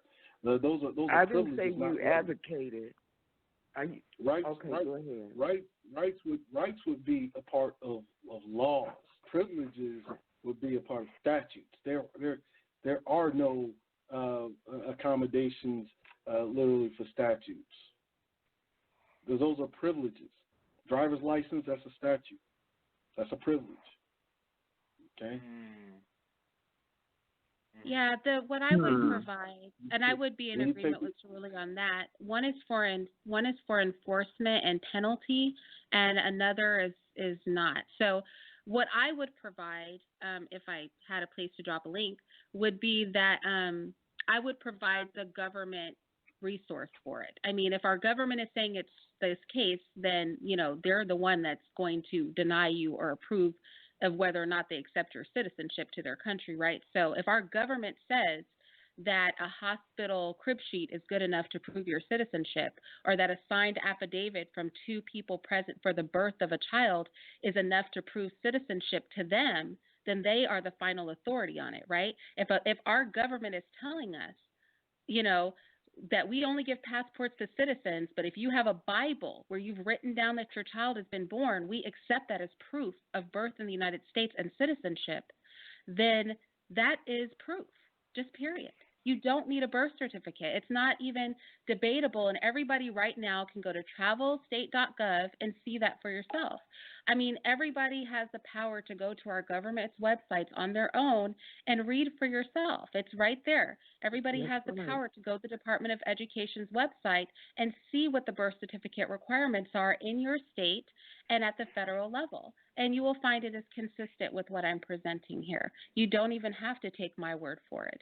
This is something you should vet on your own anyway, because I can say anything, anybody can say anything, but you have the power to go and look this up yourself, and I encourage you to do that. When I give my talks on my channel on subjects like this, I typically share my screen. I go to all these websites and I provide all the links, but you guys can do that footwork on your own in this situation, and I encourage you to do that. Cerulean brings up many good points, a lot of which I agree with. I'm sure you're hearing what I am saying, but I encourage you to go and do the research yourself. It's very simple. Go look at travelstate.gov. Go look at your local local education Department of Education website. Look at your federal Department of Education website. Go to the Office of Human Capital's website. Get an understanding of how this money filters down and how your tax dollars are used for the benefit of the human capital of this country, which are its people. And I encourage you to do that.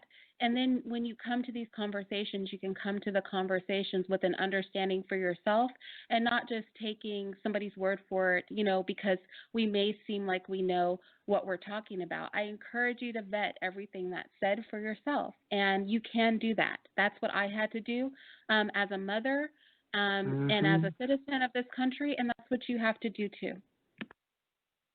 All right. Before we continue the conversation, hold on, guys. Hold on. Let me check this new line. All once. Who's this? What's going on, man? JNYC. Okay. JNYC. Okay. Any other are you any other statements, Cerulean, or any other further questions or before I let Jay ask his question? I don't want to be an asshole. But y'all still didn't answer the question. What codified, what statute or what law stated where like you didn't have to sign for a birth certificate and what may have you? I mean, y'all really didn't get into. Well, that's the thing, Big J. It doesn't exist because it wasn't amended into law. And now we're getting back into that argument between rights and privileges. Rights are secured by laws. Privileges are not. And so therefore nobody can give you that law where it's written in law because it was never amended into law. Well, I'm just saying. It would be in the educational how code. Can you, it would be in the educational code. It wouldn't be a law. It would be in code, and it would be in the educational code, specifically what we're talking about, school enrollment. It would be under code because they're not laws per se. It would be under the code. Yeah. But I'm asking you, what code would that be under? Oh my goodness! Look it up, shit. Do your own work. She told you where to go. If I can find it while I'm on this show, if I can look up the exact code for you, I absolutely will. What I will say for those of you who are wanting to do research and you're wondering about the code, if you go to the Department of Education's website, anytime that it states something on the Department of Education's website, it will normally have a link to the corresponding code.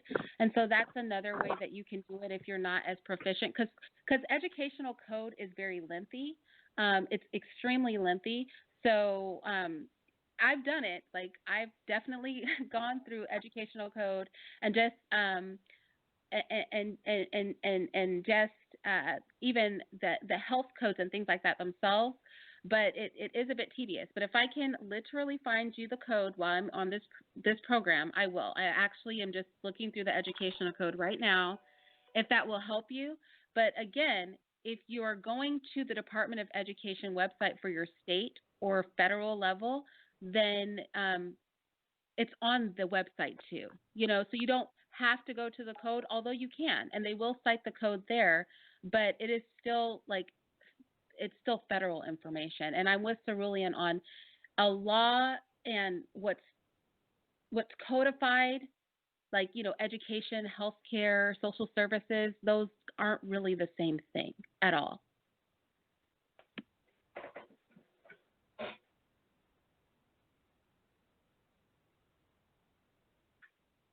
Okay, so I actually have it. So it's educational code EDC 48002. That's what it is.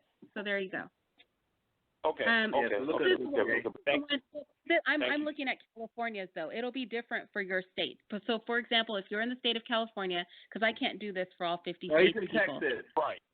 If you're doing it, thank you for but if you're in California, it's educational code 48002, 48002. That would be the code for it. You would have to find the code in your respective state. Like, nobody can do that footwork. There's just 50 states. I can't look up that specific code on what qualifies. He's in Texas. Everybody. I'm sorry? He's in Texas, the state that you were in before you moved. Yeah, I was in Texas before.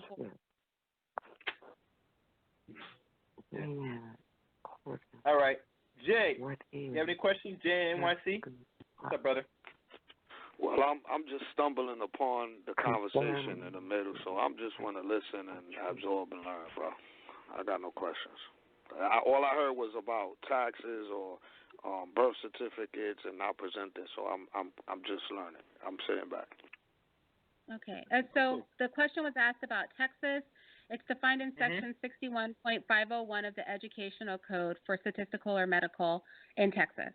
So I can't do this for every state, y'all. It's not that hard. If you just Google education code birth certificate in your state, Google will likely pull up the code for you and the government website where you can find the code. So that's what I would advise. But see, y'all have to be able to do this on your own. Me even saying the code is irrelevant, right? Because you still are going to have to go and vet that I'm not just making stuff up. Don't take people's word for it. Don't ask me for that validation. Go do that research yourself. We need to start doing that as a people. Yep. Oh, that was clear, Big J. Is that okay? I'll look it up and take her word for it right now until I look it up. All right, cool. Yeah, there's actually a PDF. It's called Birth Statutes, Texas Department of State Health Services, and it gives all the related codes. So it's a PDF you can even download, and it'll have all the codes relating to that for the state of Texas. And like I said, however your state does it, I don't know for the people listening, but you can research this in your own state. Just go to the Department of Education's website. The codes will be attached. Or look up educational code in your in your state. And the code, if you read through the titles, because there's a lot of code, you'll be able to find what you're looking for. Sometimes they'll even have a searchable code where if you type in a word like birth certificate, it'll pull up all the code in the educational code or in the in the statute about that topic. In case you're not really good at like digging through the code like that, but it's much easier than people realize. Don't be overwhelmed with the sheer amount of code because it really is very searchable and comprehensive. It honestly is. All right. One question that came to my mind, Irene, and there was an episode you were on, a particular YouTube, I would say panel. And even when raising your children, I think you did say that when a person asked you, do you raise your children to be black, Afrocentric in a way? And I think you recall you said you don't, but you raise children differently. I'm not sure you want to explain of, I would say, the difference on not raising your children into what they call blackness, Afrocentric.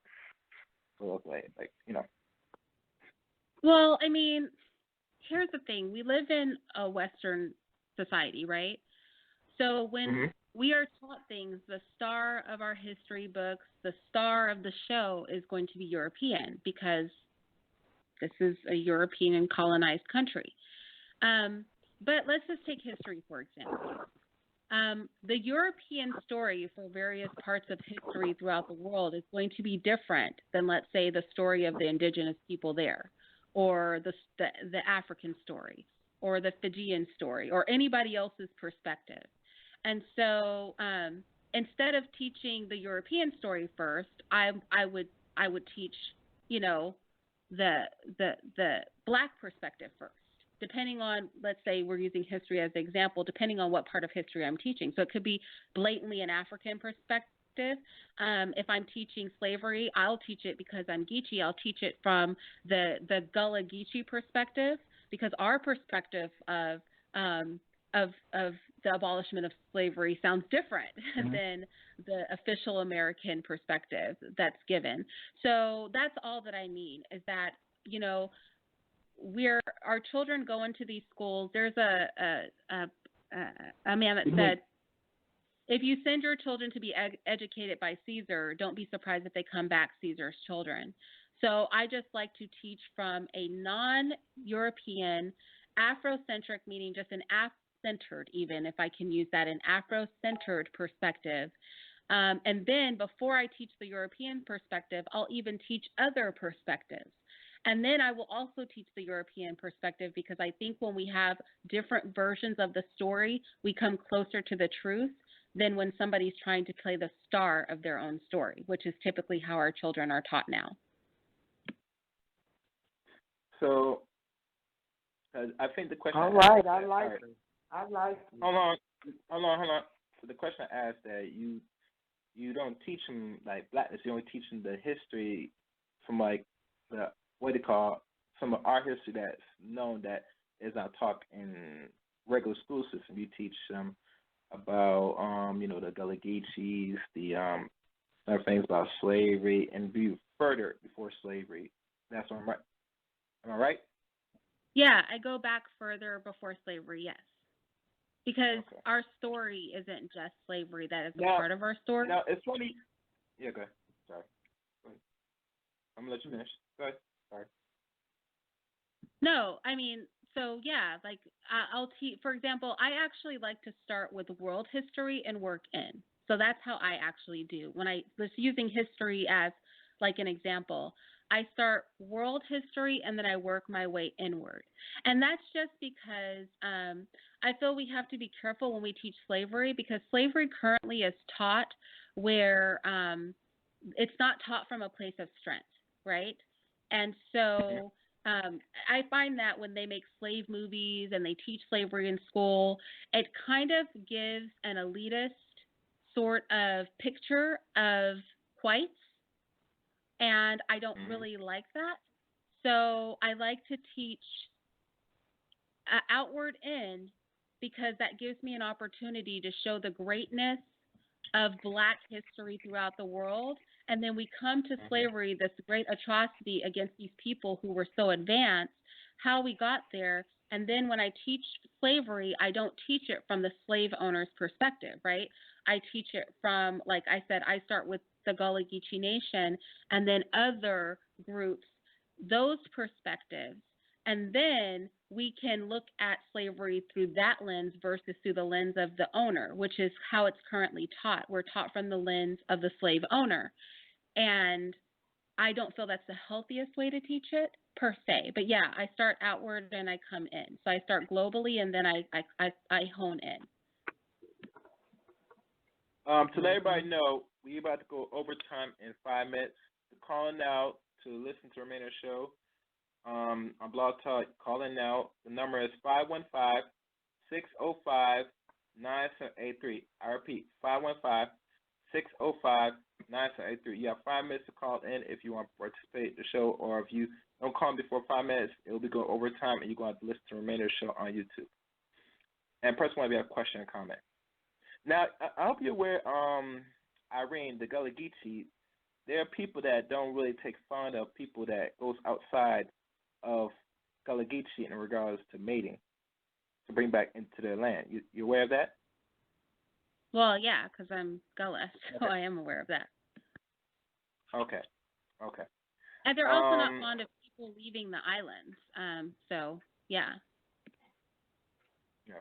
Well, I'm not sure about that, but I know it's about the mating thing. People travel nonetheless. Well, you know one thing? I probably would, at the end of the show, send you a link of a book that I have a lady that does a show monthly on here. And she wrote a book solely on the Gullah Geechee history. Very good book on the history and stories of the people. So I think your children would love that. I would say you read That's first awesome. before you Thank get you. your children. Excuse me, can I ask you a question? You say you're Gullah? Yeah, I am.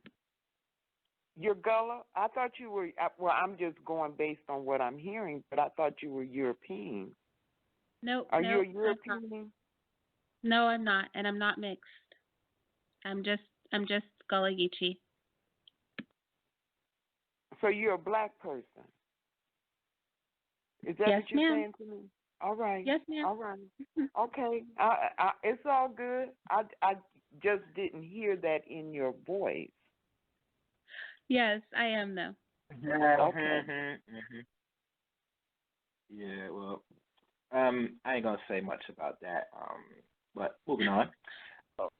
What and you know, what does the black woman supposed to sound like? You know, we all diverse. Excuse me. I said she didn't sound like a black person. Okay, and well, if you got a problem with black that, people too are bad. diverse. It sounds her different. Her articulation, sir. I know black people that sound just like her, ma'am. Okay. Stay right there, Big J. I got to open this new line. Yes. All one. All right, May I ask one speaker too? Yeah, I just have a quick question. Could I ask the lady, what role, if any, did the Africans play in the slave trade? Hello? Wait, hold on. Let me mute this. I ask you who's this before you ask any questions, sir. Open your mic. Who's this? Mr. Solution. Hello? Mr. Solution? Okay, thank you. Ask your question, Mr. Solution. And please don't do it again. What again? Ask your question. Don't rush and ask your question. I got to know who this is before I even, people ask questions. Oh, okay. Fine. My question is, and I was asking your guest, what role, if any, did the Africans play in the slave trade? Yeah, well, I think we could look at passive roles, right? And then we could look at direct roles. So slavery isn't new, and it wasn't new in Africa. Some people were sold. Of course, they didn't know what they were selling them into. They probably thought it would look much like what they had there was like indentured servitude slavery. And then there was the passive participation that they had, which is to not put an active fight up for the people that were actually even stolen. So I guess we could look at it in both ways. Or once it became common knowledge, because, slavery went on for a few hundred years, once it became common knowledge of what was happening to the Africans that were being brought to the states, that there wasn't a major uprising or a slaughtering of any individuals that came to the continent to obtain slaves, or a slaughtering of those people who still opted to sell slaves or help to capture slaves for the thieves that were coming for them either. So I guess I look at the role that they played in two ways, which is the active participation and then the passive sort of enabling that went on. Okay.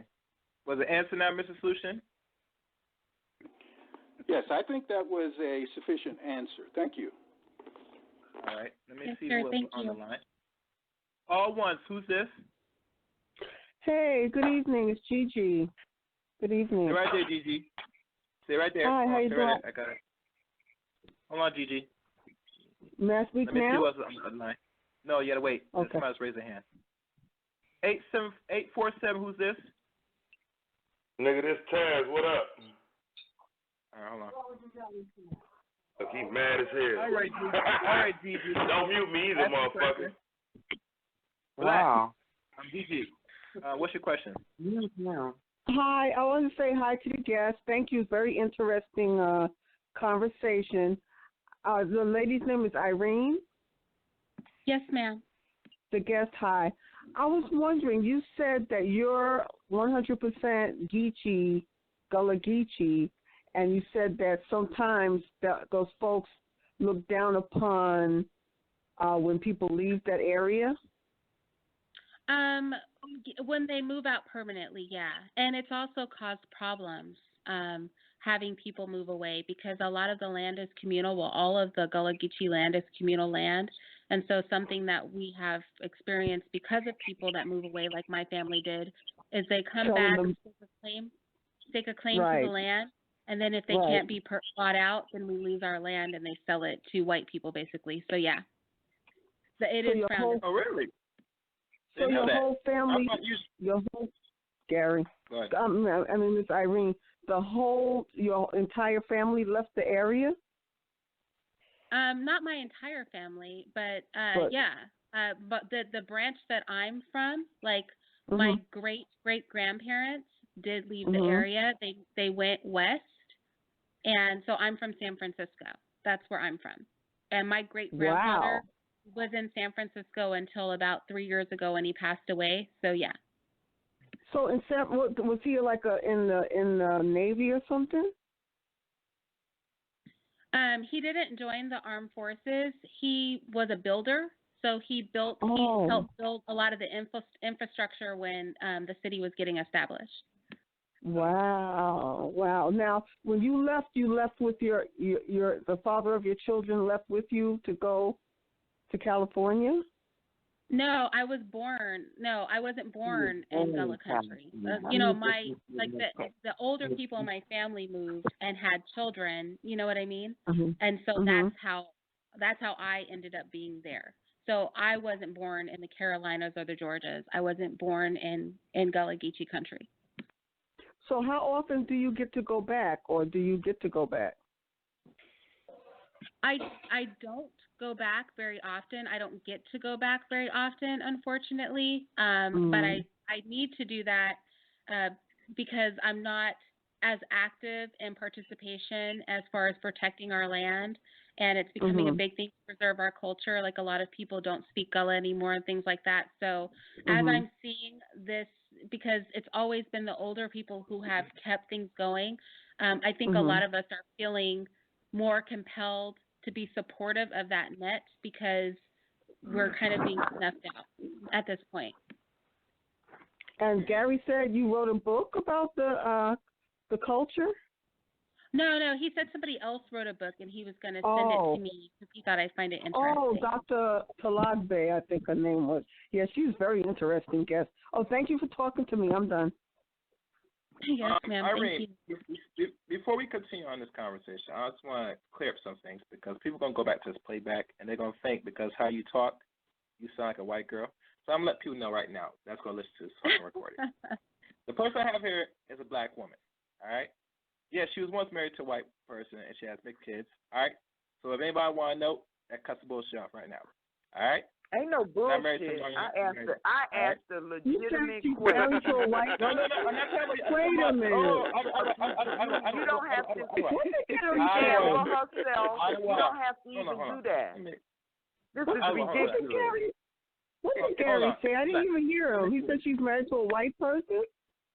Yeah, I'm just doing this. Guys, hold on. Let me read it. I'm doing it for people who's going to go back to this playback. And they're going to think that I bring a white girl onto this platform. I'm clearing this up right now. Come on, but Gary. Gary. All right? We all here. Don't get me. Oh. What's the difference between bringing a white girl and a white man's ex-wife? Yeah, a all right? white man. So that clears the airway. For people that go back to this platform. I'm just saying, you probably should have just kept that shit to yourself. White man's ex-wife. I got to clear that up because I don't want nobody. A white man. No, you just put it out there. I mean, it was. I mean, you didn't even have to say that. But what I called in for though was to talk about the Social Security card thing. Because like Serena was saying, you do our people a disservice when you start taking away what little resources we do have. Because right now in this country, we know we fighting an uphill battle. So unless you have those type of resources, you shouldn't be taking yourself off of the government's radar per se. Because a lot of our children do need Medicare, Medicaid, that type of shit, and that's just the way it is. So to tell our people to not get Social Security cards and sign birth certificates, I just don't think that helps us in the future, just because of where we are financially and economically in this country. That type of shit is for sovereign citizens, and that's part of the sovereign movement, is to not associate yourself with government documents and shit. But as far as black people, we're not in that type of position to claim a sovereign movement. So I just think that's a bad idea. That's bad advice. Well, first of all, Shannon, I thought you had a voice twin for a second there. But okay, no, first of all, happy to hear from you. Yeah. Hey, whole ass nigga, she know who I am. Shut your bitch ass up. Relax, man. Pull yourself, man. The cops, it's him, the cops. Second of all, that's what I was saying earlier. I was saying a lot of people, I agree with you, don't have that option because they really do need some of those government services. So that I understand. My goal is just to provide the information. And like I said, if your income is meager, there are ways that you can stretch that income. Each person has to make their own individual choice, and that's what I keep stressing. It is a lot harder, even if you're not dirt poor. It's a lot harder even for me to live this way. So it's a harder way to live. It means that you can't pull from other resources. You have to manifest things yourself. And that is difficult, let's say, because everybody doesn't have a trade or, everybody doesn't code or things like that. Like everybody doesn't have a skill that they can use or a hustle. So it can be more difficult. But, and this is like one of those times where I wish that I had the opportunity to speak to people individually about their situations and see if we can make it work for them. Do you know what I mean? But unfortunately, I don't have that ability. Each person has to take time, assess what changes they can make, and if this is feasible for them. And if nothing else, for those of you who choose to participate in the system, I just encourage you to do it with an understanding of the choice that you're making, because I feel a lot of people simply make the choice because everybody else is doing it and they don't realize that there are other options. And so if you choose that path, that's great. One of my adult children chose that path, but everybody may not choose that path. And if you have the ability to not make that choice for your child, then try to not make that choice for them. Try to give them the opportunity to make the choice for themselves. And I think that's more what I'm advocating for. But I do agree with you that it's not a possibility for a lot of our community. It's harder for them than it is for, other groups of people. I do completely agree with that. Okay. So here's my point of contention. So, somebody's calling from the jailhouse? No. Oh, shit, your time is running out. You got 2 minutes. Okay. Yeah, where's that? Beeping. Let me check. Somebody calling from the prison house. I told you. They probably got like a minute left. Oh, shit. Yeah, maybe it's caller ID or something. I don't know. No. Is that Tazwa? Yeah, that was his line. Okay. All right. Yeah. It is. Oh gosh, I got cool ass up, man. That is. But like you said, Irene, yeah. I mean, people choose that at the end of it. But one thing with Taz brought up a point because remember, a lot of people don't know how to heal themselves, and they have to depend on hospitals. So, like I said, I would not recommend something that I don't really do. But I tell people there's many options that they could take it, especially with children. That's the whole purpose of the conversation. There's more than one way to go about certain things. I don't want people to be lax-eyed and they think there's only one way. Can you hear me? Yeah, go ahead. See, that's my point of contention. Okay, if you understand the layout of Black Americans right now, okay, here's my point of contention. If it's difficult for even you, right, and you got Black folk, for the most part, more than 2/3 living under the poverty line, it is irresponsible to tell them to do something or encourage them to do something that's going to make their life even harder. Secondly, if they're under the poverty line, that means that they're working jobs right now with such low wages that they still qualify for government aid programs. So these ideas, they're just nonsense talking about government handout when people are paying into the system just for the sole purpose that if in any case they find themselves below the poverty line one day, just like a whole heap of Black folks who just in 2016 were living a middle-class lifestyle, and here they are 2018, the taxes basically gone up, and now they no longer live that middle-class lifestyle. Now you tell them to go and do something to basically give all of their rights away and trade them in for privileges that can be yet again taken away at any given time, basically reducing them not only to a second-class citizen, but as little as a guest in the house of America. That's irresponsible socially. Now, a more viable solution: the Black folks to get politically organized, organize the economics, build the institutions that will execute policy on our behalf. We have enough people in politics right now that's making enough money right now that it can actually happen.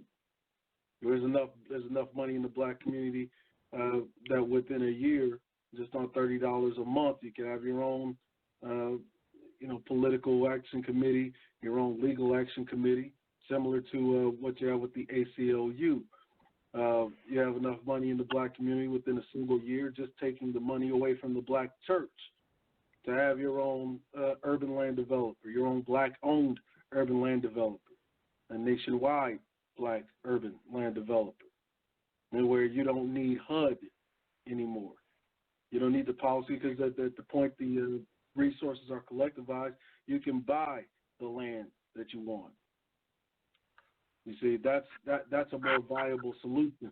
A lot of this other magical thinking of we're going to go off the massive amount of Black folk going off of the birth bonding system and placing their children, the next generation, literally you're not freeing them, but you're actually setting them up for abject poverty to be treated like a guest that can be, excommunicated from general society at any time. So if they find themselves working by any chance, next thing you know, they find themselves under the poverty line. Guess what? They don't get any state assistance. They don't get any access to vocational rehabilitation programs that are also federally funded. Yeah, so that's the thing is nobody will lose their citizenship or anything like that, but you will lose, and I've been very forward about that, you will lose the ability to take social services, social health care, those things you cannot do without a Social Security card. You can do them without a birth certificate, but you cannot do them without a Social Security card. And so, again, that is responsible choice. The rest of what you were talking about, I think, is an excellent plan, and that can be done with or without a birth certificate or Social Security card. You can still vote without a birth certificate and Social Security card, people. You can still do most things. What you can't do is get money. That's what you can't do. You can't get money or things that are likened to money. So you can't get free medical through state. You can't, as Cerulean pointed out earlier, work for the government because you do have to have those documents to work for our government, state or local, state or federal. But see, that's the point I'm making. If you understand that your fight right now is political and economic, and you don't have anybody that you can put in the government, say we all don't have birth certificates. You have nobody working in government that can help influence policy. Therefore, you're basically leaving yourself at the complete mercy of your enemies, both political, racial, and other. So a question to you and to you, Cerulli, and to Irene. Then my question to you is, what be y'all's first target? What would be the first target to deal with? Would it be the redlining? Would it be the discriminatory practices in gentrification or rent or education? What would be the first target? Or is it just, whatever, is there a list? That's the first target. I went over the 2019 fiscal year budget with our esteemed brethren Tory and Rain. The place where I would first target at would be at a federal jobs guarantee, and put that on the list before the white opioid junkies get to it first next year. As you can see, the 2019 fiscal year budget basically cleaning up all of these opioid junkies, these white opioid junkies, and I basically projected that. Basically I projected that the 2020 fiscal year budget will be a federal jobs guarantee for basically white males or recovering opioid junkies. And so the first place I would target is at a federal jobs guarantee. Second thing I would actually target is at a living wage. Living wage, basically we're putting salary caps on executives, the corporate executives, putting a salary cap on them. So that way no corporate executive can make more than 15 times the amount of the lowest paid worker. And if a corporation doesn't want to adhere to that statute or that law, then they don't have to do business. I mean, those are straightforward policies that we actually do have the power to employ right now, but it requires especially a massive amount of black folk to just quite frankly get their heads out of their asses with all this magical nonsense.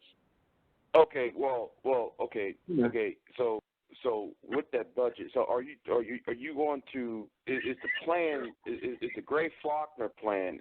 Are y'all trying to do this on? I know I asked this before. I didn't get the. I forgot what the answer was. So, are you trying to do this by state, or are you trying to do this as a national-wide effort first?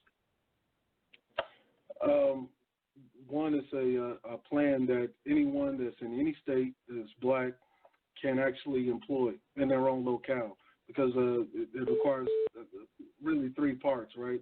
One part is political, one part is going out and getting the resources you need, meaning convincing black folks to collectivize their money into a central location that is not the black church. Could I make a comment? You spoke about rights, and the rights that I see that are available to people who live in poverty, they're eroding fast. In fact, people who get food stamps and any kind of other assistance, even health care, usually can't even afford to get sick because they can't pay the difference on the treatment that they're getting, or for their pharmaceuticals, or for just food. They're putting all kind of restrictions on young people who have families, where they have to submit to some type of work program, interrupting their schooling to receive food stamps. Not enough to feed their family for the month. So in terms of what rights you get for having a birth certificate and Social Security card, it's questionable today. I really have to agree with. I'm sorry. I'm going right ahead. Oh, thank you. I just was going to say, I think it's really important to remember, too, when we talk about social safety nets, cash aid is now capped with welfare reform. I think it is at 5 years. I think it is 4 or 5 years. There's a cap for how long you can be on these programs. So even when we're making these choices, we have to recognize with the new systems that are in place, and I've worked very closely with a lot of Department of Human Health programs for a decade. When we look at these nets that are in place, there are caps to them. It's not a comfortable position to be in. And again, there's that loss of personal sovereignty and rights that you lose, your loss of privacy, your exposure and your child's exposure to the system of Child Protective Services, your inability for non-compliance. Those things are really stripping you for a temporary benefit because there are now caps to these programs. Gone are the days of being able to get these reoccurring programs on long term. And I want to say that for social welfare programs such as medical, you actually can receive them without a Social Security number. They zero your Social Security number out and you have to reapply every 30 days, but actually you can effectively receive some of these benefits without a Social Security number or a birth certificate. So, but I do understand and I don't disagree with political action. And to answer the brother's question, I would start with education, and I like Cerulean's cap of not earning more than 12 times.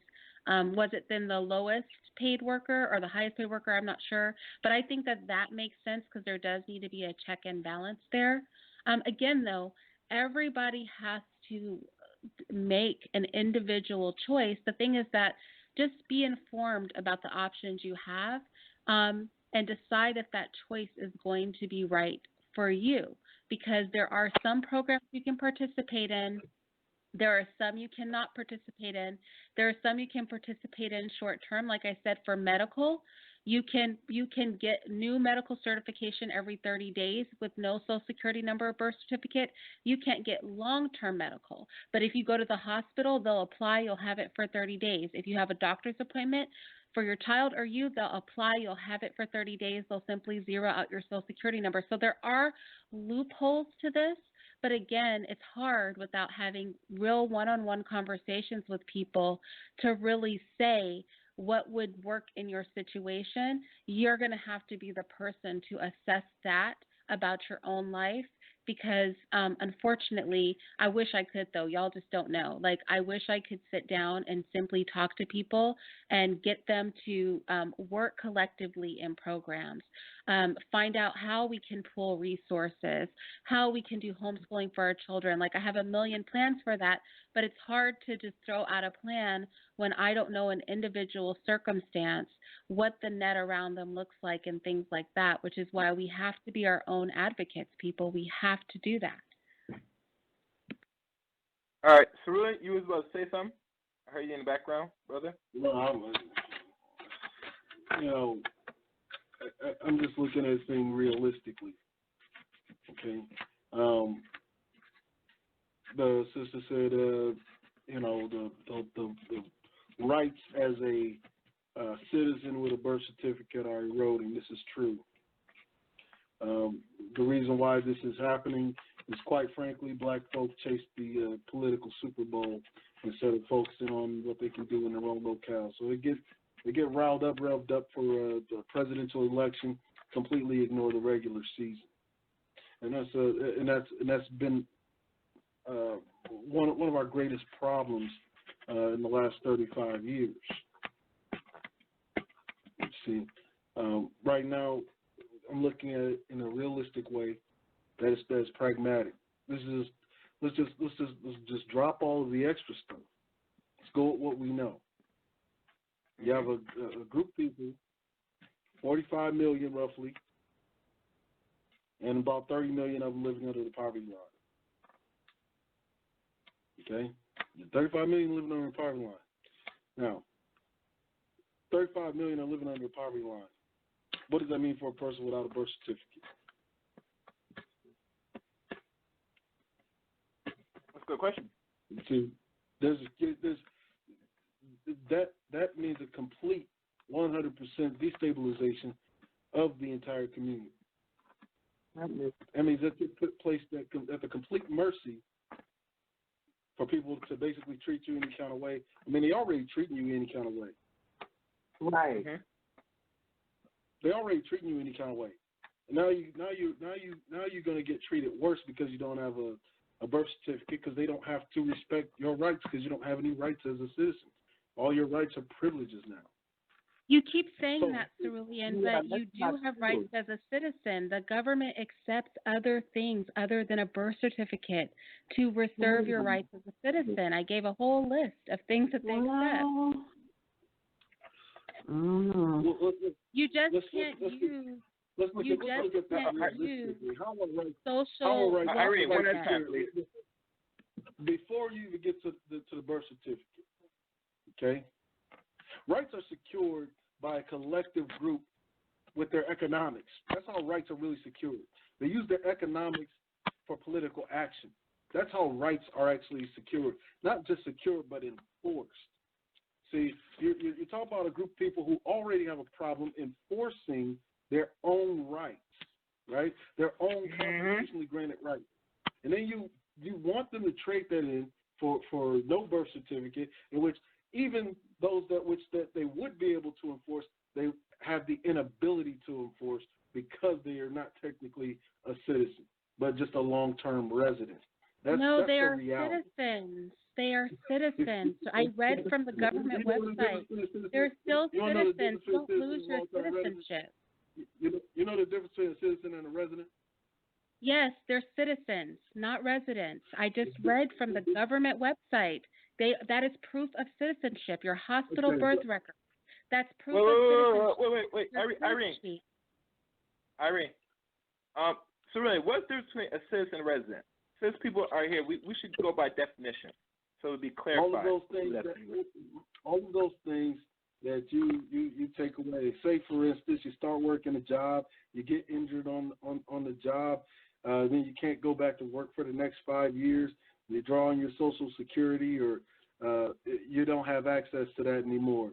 So you're getting treated any kind of way. These are all tied into economics.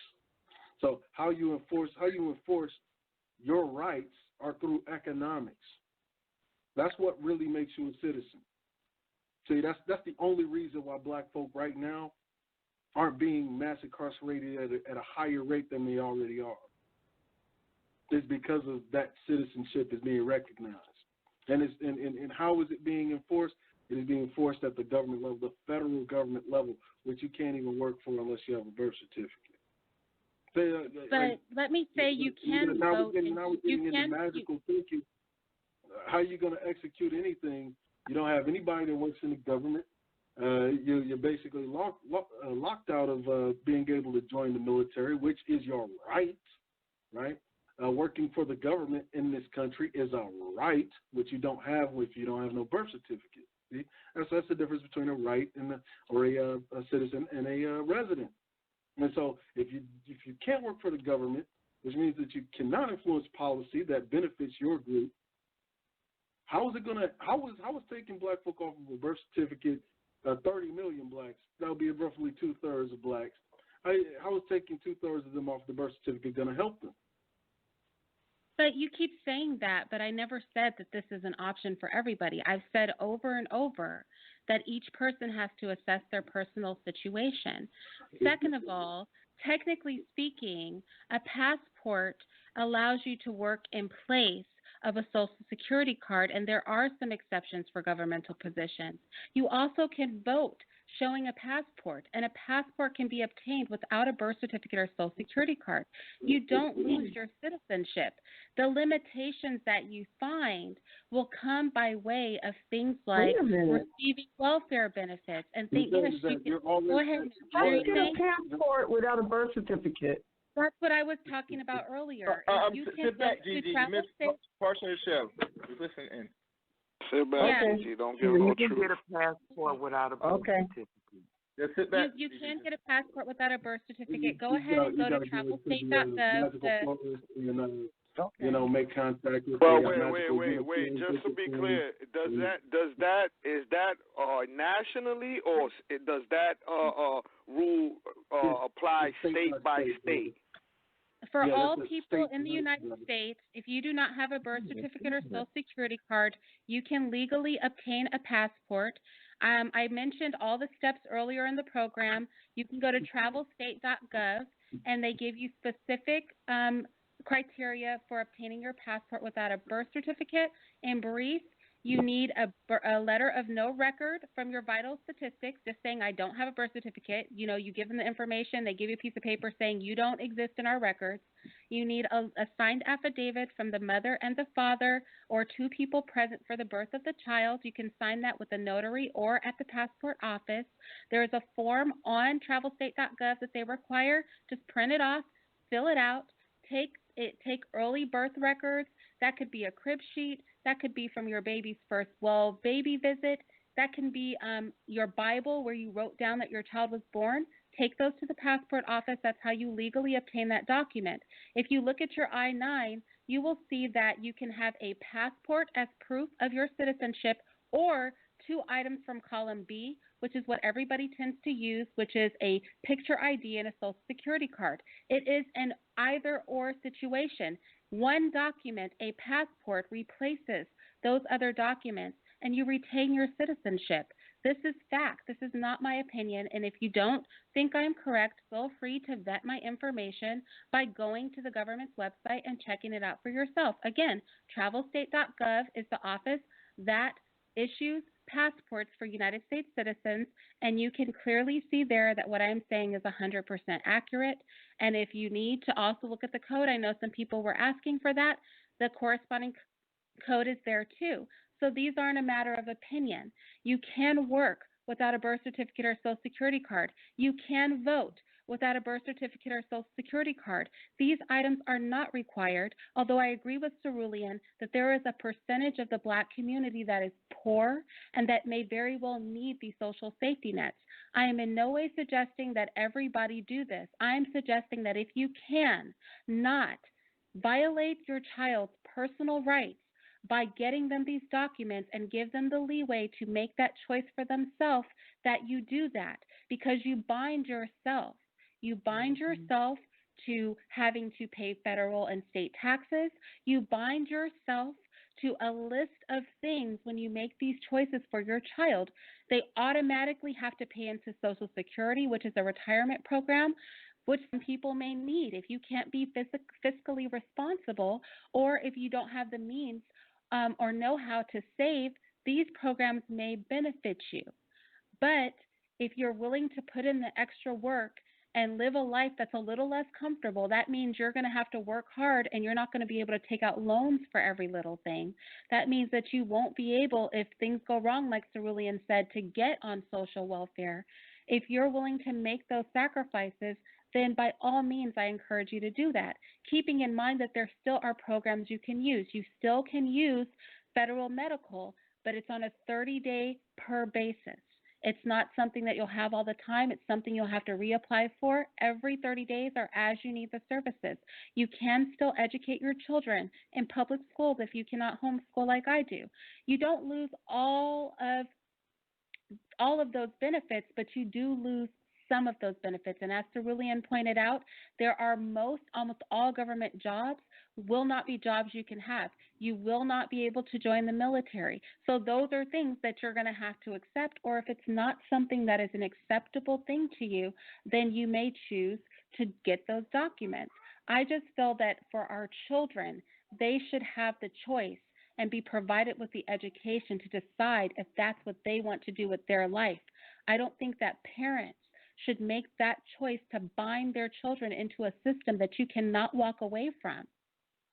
Let each individual make that choice for themselves. That's what I feel. I'm not advocating for this is for everybody. Like I said, out of my many children, one of my elder children has chosen to go that route. And that's his choice, and I respect it because it was an educated choice, and it was his choice. It was not a choice that I made for him. And so that is essentially what my message overall is. In better words, is when he got right. I didn't force him. Right, he made that choice himself from an educated place. Which is fine. But Irene, funny thing, Irene, because I asked this question and it's bringing a lot of attention, is because people should know. Know enough of their rights that we don't really look into. Now, even going at an extreme that you said and where they work or not, okay. But the point is, you brought this up for people to, that it's a choice if they want their children to go, if they don't want their children to be subject to the state or land. Now, mind you, a lot of our people today are not going to go ahead for it. Now, I don't want most people to go ahead with anything. They should make a decision what they want to do with their lives and what they want to do for the lives of their children. Now, every decision they make, they always got to be aware it might not be the great one, or it might be the one that might just be the greatest. By the end of the day, these are options that people know that is out there. Because one thing is evident with information, our people don't really look into information enough and really look into what are the options. Because once you're born in this world, they say you have no options. Either you go this way or you don't go nowhere at all. And I want people just to get the option, you have options to take it any way you want to see fit. You got to take the power again. If they give the power to, the people that's not in our best interest. So that was the purpose why I asked you that question, and you answered this. So you don't get a lot of pushback, but it's natural. Yeah. No, I think that's okay, and I respect other people's points of views. And like I said, we all just have to make these choices for ourselves, but I think it's important that we make our choices from an educated perspective, not because everybody else did it, not because we were ignorant and didn't know any different. Know that there are options, and then pick your option. And what we choose to do with our lives because it's best for us is our choice, and I'm not here to stand judgment to that, but I am here to share information that I know a lot of people don't realize because it is not commonplace, but it is legal. And it is an option, and it's important that we know this. And again, I encourage you, feel free to vet what I am telling you. I haven't made anything up or misrepresented anything. You are capable of finding this information on your own and educating yourself. And even if you do nothing else but pass this knowledge on to your little ones so that they know something that you didn't, we are doing better because we participate in a system that we don't understand. I know when I mentioned the Office of Human Capital today, a lot of people had probably never heard of it, yet it authors your parks, your schools, your social welfare programs, your libraries. It authors what goes on with your taxes. It's referenced in presidential orders regarding your life. So we have to understand freedoms are, what our options as sovereign individuals are, and if we choose to accept or waive those, that's our personal choice, and that's okay. But I encourage you to waive those things from an educated place. And I encourage you to allow your children the freedom to make those choices on them for themselves and to not make those choices for them if you can. And that's a big if, because again, that's, as Cerulean mentioned earlier, you're not going to get that earned income tax credit. You're not going to be able to go get, a cash aid for them. I think you can still get food stamps, but you can't get cash aid.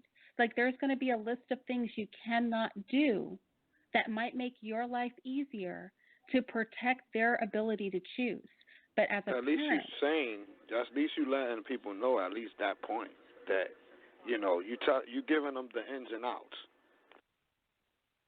Yeah, like I don't want to be fake about this. I want to be honest because it's important that we know what we're getting into, right? When we make these choices. And it's good that you're encouraging for them to do their research, to double check, triple check, and make sure that it's not just what you're saying, that it's confirmed on, by those authorities, if you want to say.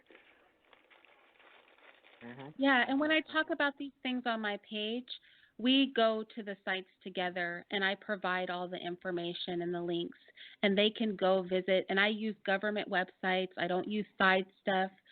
Because our government's the one that's got to accept these moves, right? Because really they're the boss.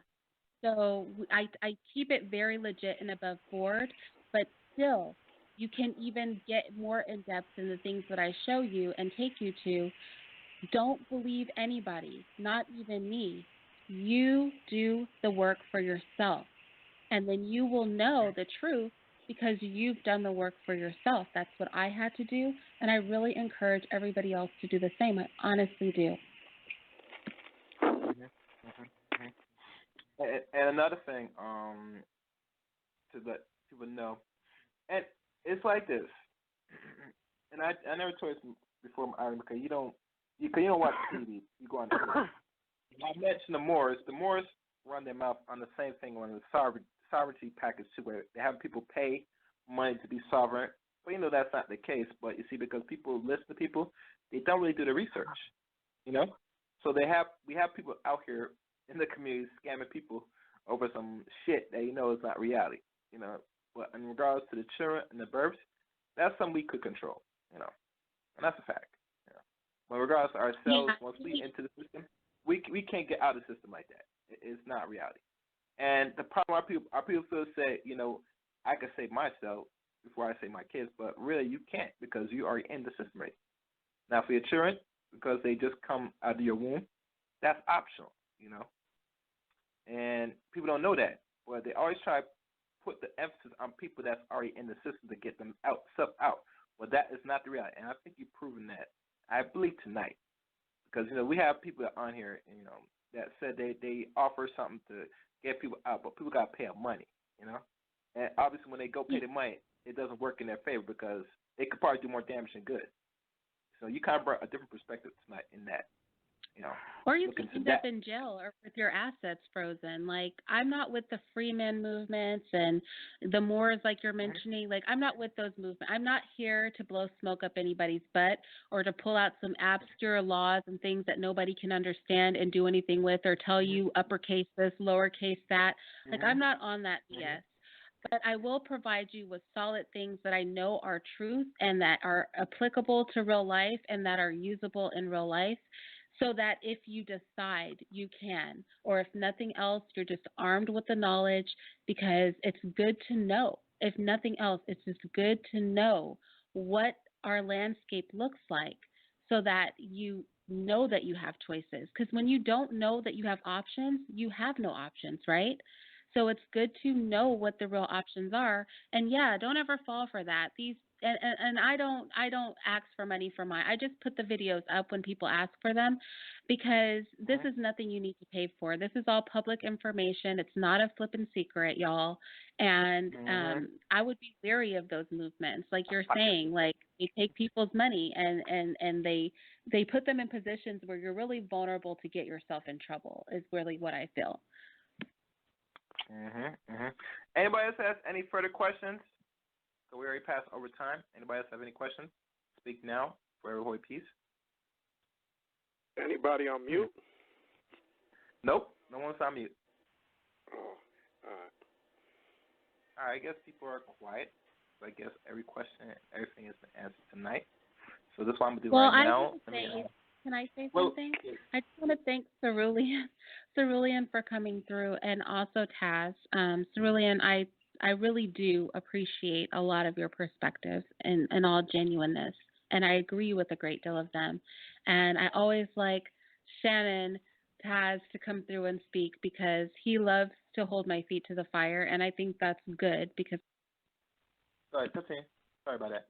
You listening? No, Ari, I was just saying, I just want to say I think it keeps us sharp to have our ideas and beliefs challenged and to have other things presented. And I think it's important that people have access to all of that, right? Because there's always something that you can take from what you hear that's beneficial. So I think that that's awesome. I wasn't expecting that, and I'm very pleased that it went that way. Now, my questions before I wrap this up, because you say you have not visited Gullah Geechee in some time now. I'm not sure how long. You don't tell me a particular year, but it's been a while, a long time. So now, because you intend in the future to go back, to go, visit, right? You think the island will allow you to come in with your children? Because your children are they're mixed. So the Gullah don't have no problem with people bringing mixed children and all the stuff, the ethnic groups of children to the island? It's funny you ask that, because the Gullah Geechee people are really reasonable people, and you have to remember that these are people that collaborated with the Native Americans against a joint enemy. So I think that I can't speak for every single Gullah Geechee person, but a preference to preserve ourselves is not a hatred for anybody else, and we're also pragmatic, and our history is built on that pragmatism. So I think my children will be welcome because they carry Gullah blood, and I will be welcome because all people are welcome, even the traitors that go back, that come after our land. They welcome them with open arms, and they sadly watch them betray our people by selling off our land. But it's deeper than that. You know what I mean? It's deeper than that. There's a bloodline and a history there, and they love humanity, and they love the Gullah people, and my children are half Gullah at the end of the day. And another thing, Irene, and the reason why I kind of tell people this, because they're going to go back to this playback about you a little bit, because they're very fond when they hear people with certain voice or tone. They feel it's mostly by default someone that sounds European/white in nature. So even when I tell people that, and normally I don't tell most people if they ask you if you, even when they ask you about your race because of the way you sound, I mean, it is somewhat offensive because nowadays I don't want people to sit there and conclude that this person was white throughout the whole progression of the show, you know. So I'll be to take no offense when I tell them about, you know, do you have mixture and you once was married to a European man and, you know, all that stuff. I just want people to clear airways, so I want people to come back and think it's something other different because people have their views. You know what I'm saying? So if I do offense, I apologize. You know what I'm saying? So, you know, people are funny. Yes, I'm here. Yeah, so I'll be going to take to offense. I just want to clear airway because, you know, this is a black platform. That's my check. So I bring, you know, black people and we talk it out and deal with some solutions. So I think this was educational tonight. I think this was helpful. And I'm not sure if you'll come back for another future show, and we probably will have a topic, you know. And I think we just, you know, start the staging. So, you know, I think people will go back to this and maybe look up to what you said, validate a lot of things. And, hey, maybe I would say in the future show, if I have you back, maybe if we'll talk, see what subject that you might come around, and we might bring on this show. Is that cool with you? Yeah, that's fine. I appreciate the offer. Okay. All right. Well, then again, thank you, Irene Yvette, for being my guest on tonight's show. I appreciate it. So to everybody that listens into tonight's show. Oh, and another thing, it's optional if you want, Irene. There is a conference call usually at the end of the show. That's a different show from this show. You could call and listen to that show. It's usually more at the late night hours, so they just chop up on a lot of things. You know what I'm saying? It gets real raw and rugged over there. So I'm not sure if you want to step in the waters for that one. That's optional. I think I need to go give my man his attention for the night because I made dinner and then I did your show. So yeah. Oh yeah. That's even better. That's even better. That's even better. But for everybody that's listening right now, the conference call to call in out at the end of the show is 712-770-4160. I repeat, 712-770-4160. 60. Participant code 915-411-pound. I repeat, 915-411-pound is the X code for the comms call. Thank you so much for listening to tonight's broadcast. Until next time, and good night, black people. This was a moment back in time, back in 2018, with a sit down with the wonderful Irene Yvette. You can follow her on YouTube, on her YouTube channel. Type in Irene Yvette, and also she has a join membership if you want to join to find other content on her channel. Comment, subscribe, and like this video. You can also follow me on Twitter at ChaosReign7. Thank you for listening, and until next time, let the chaos reign.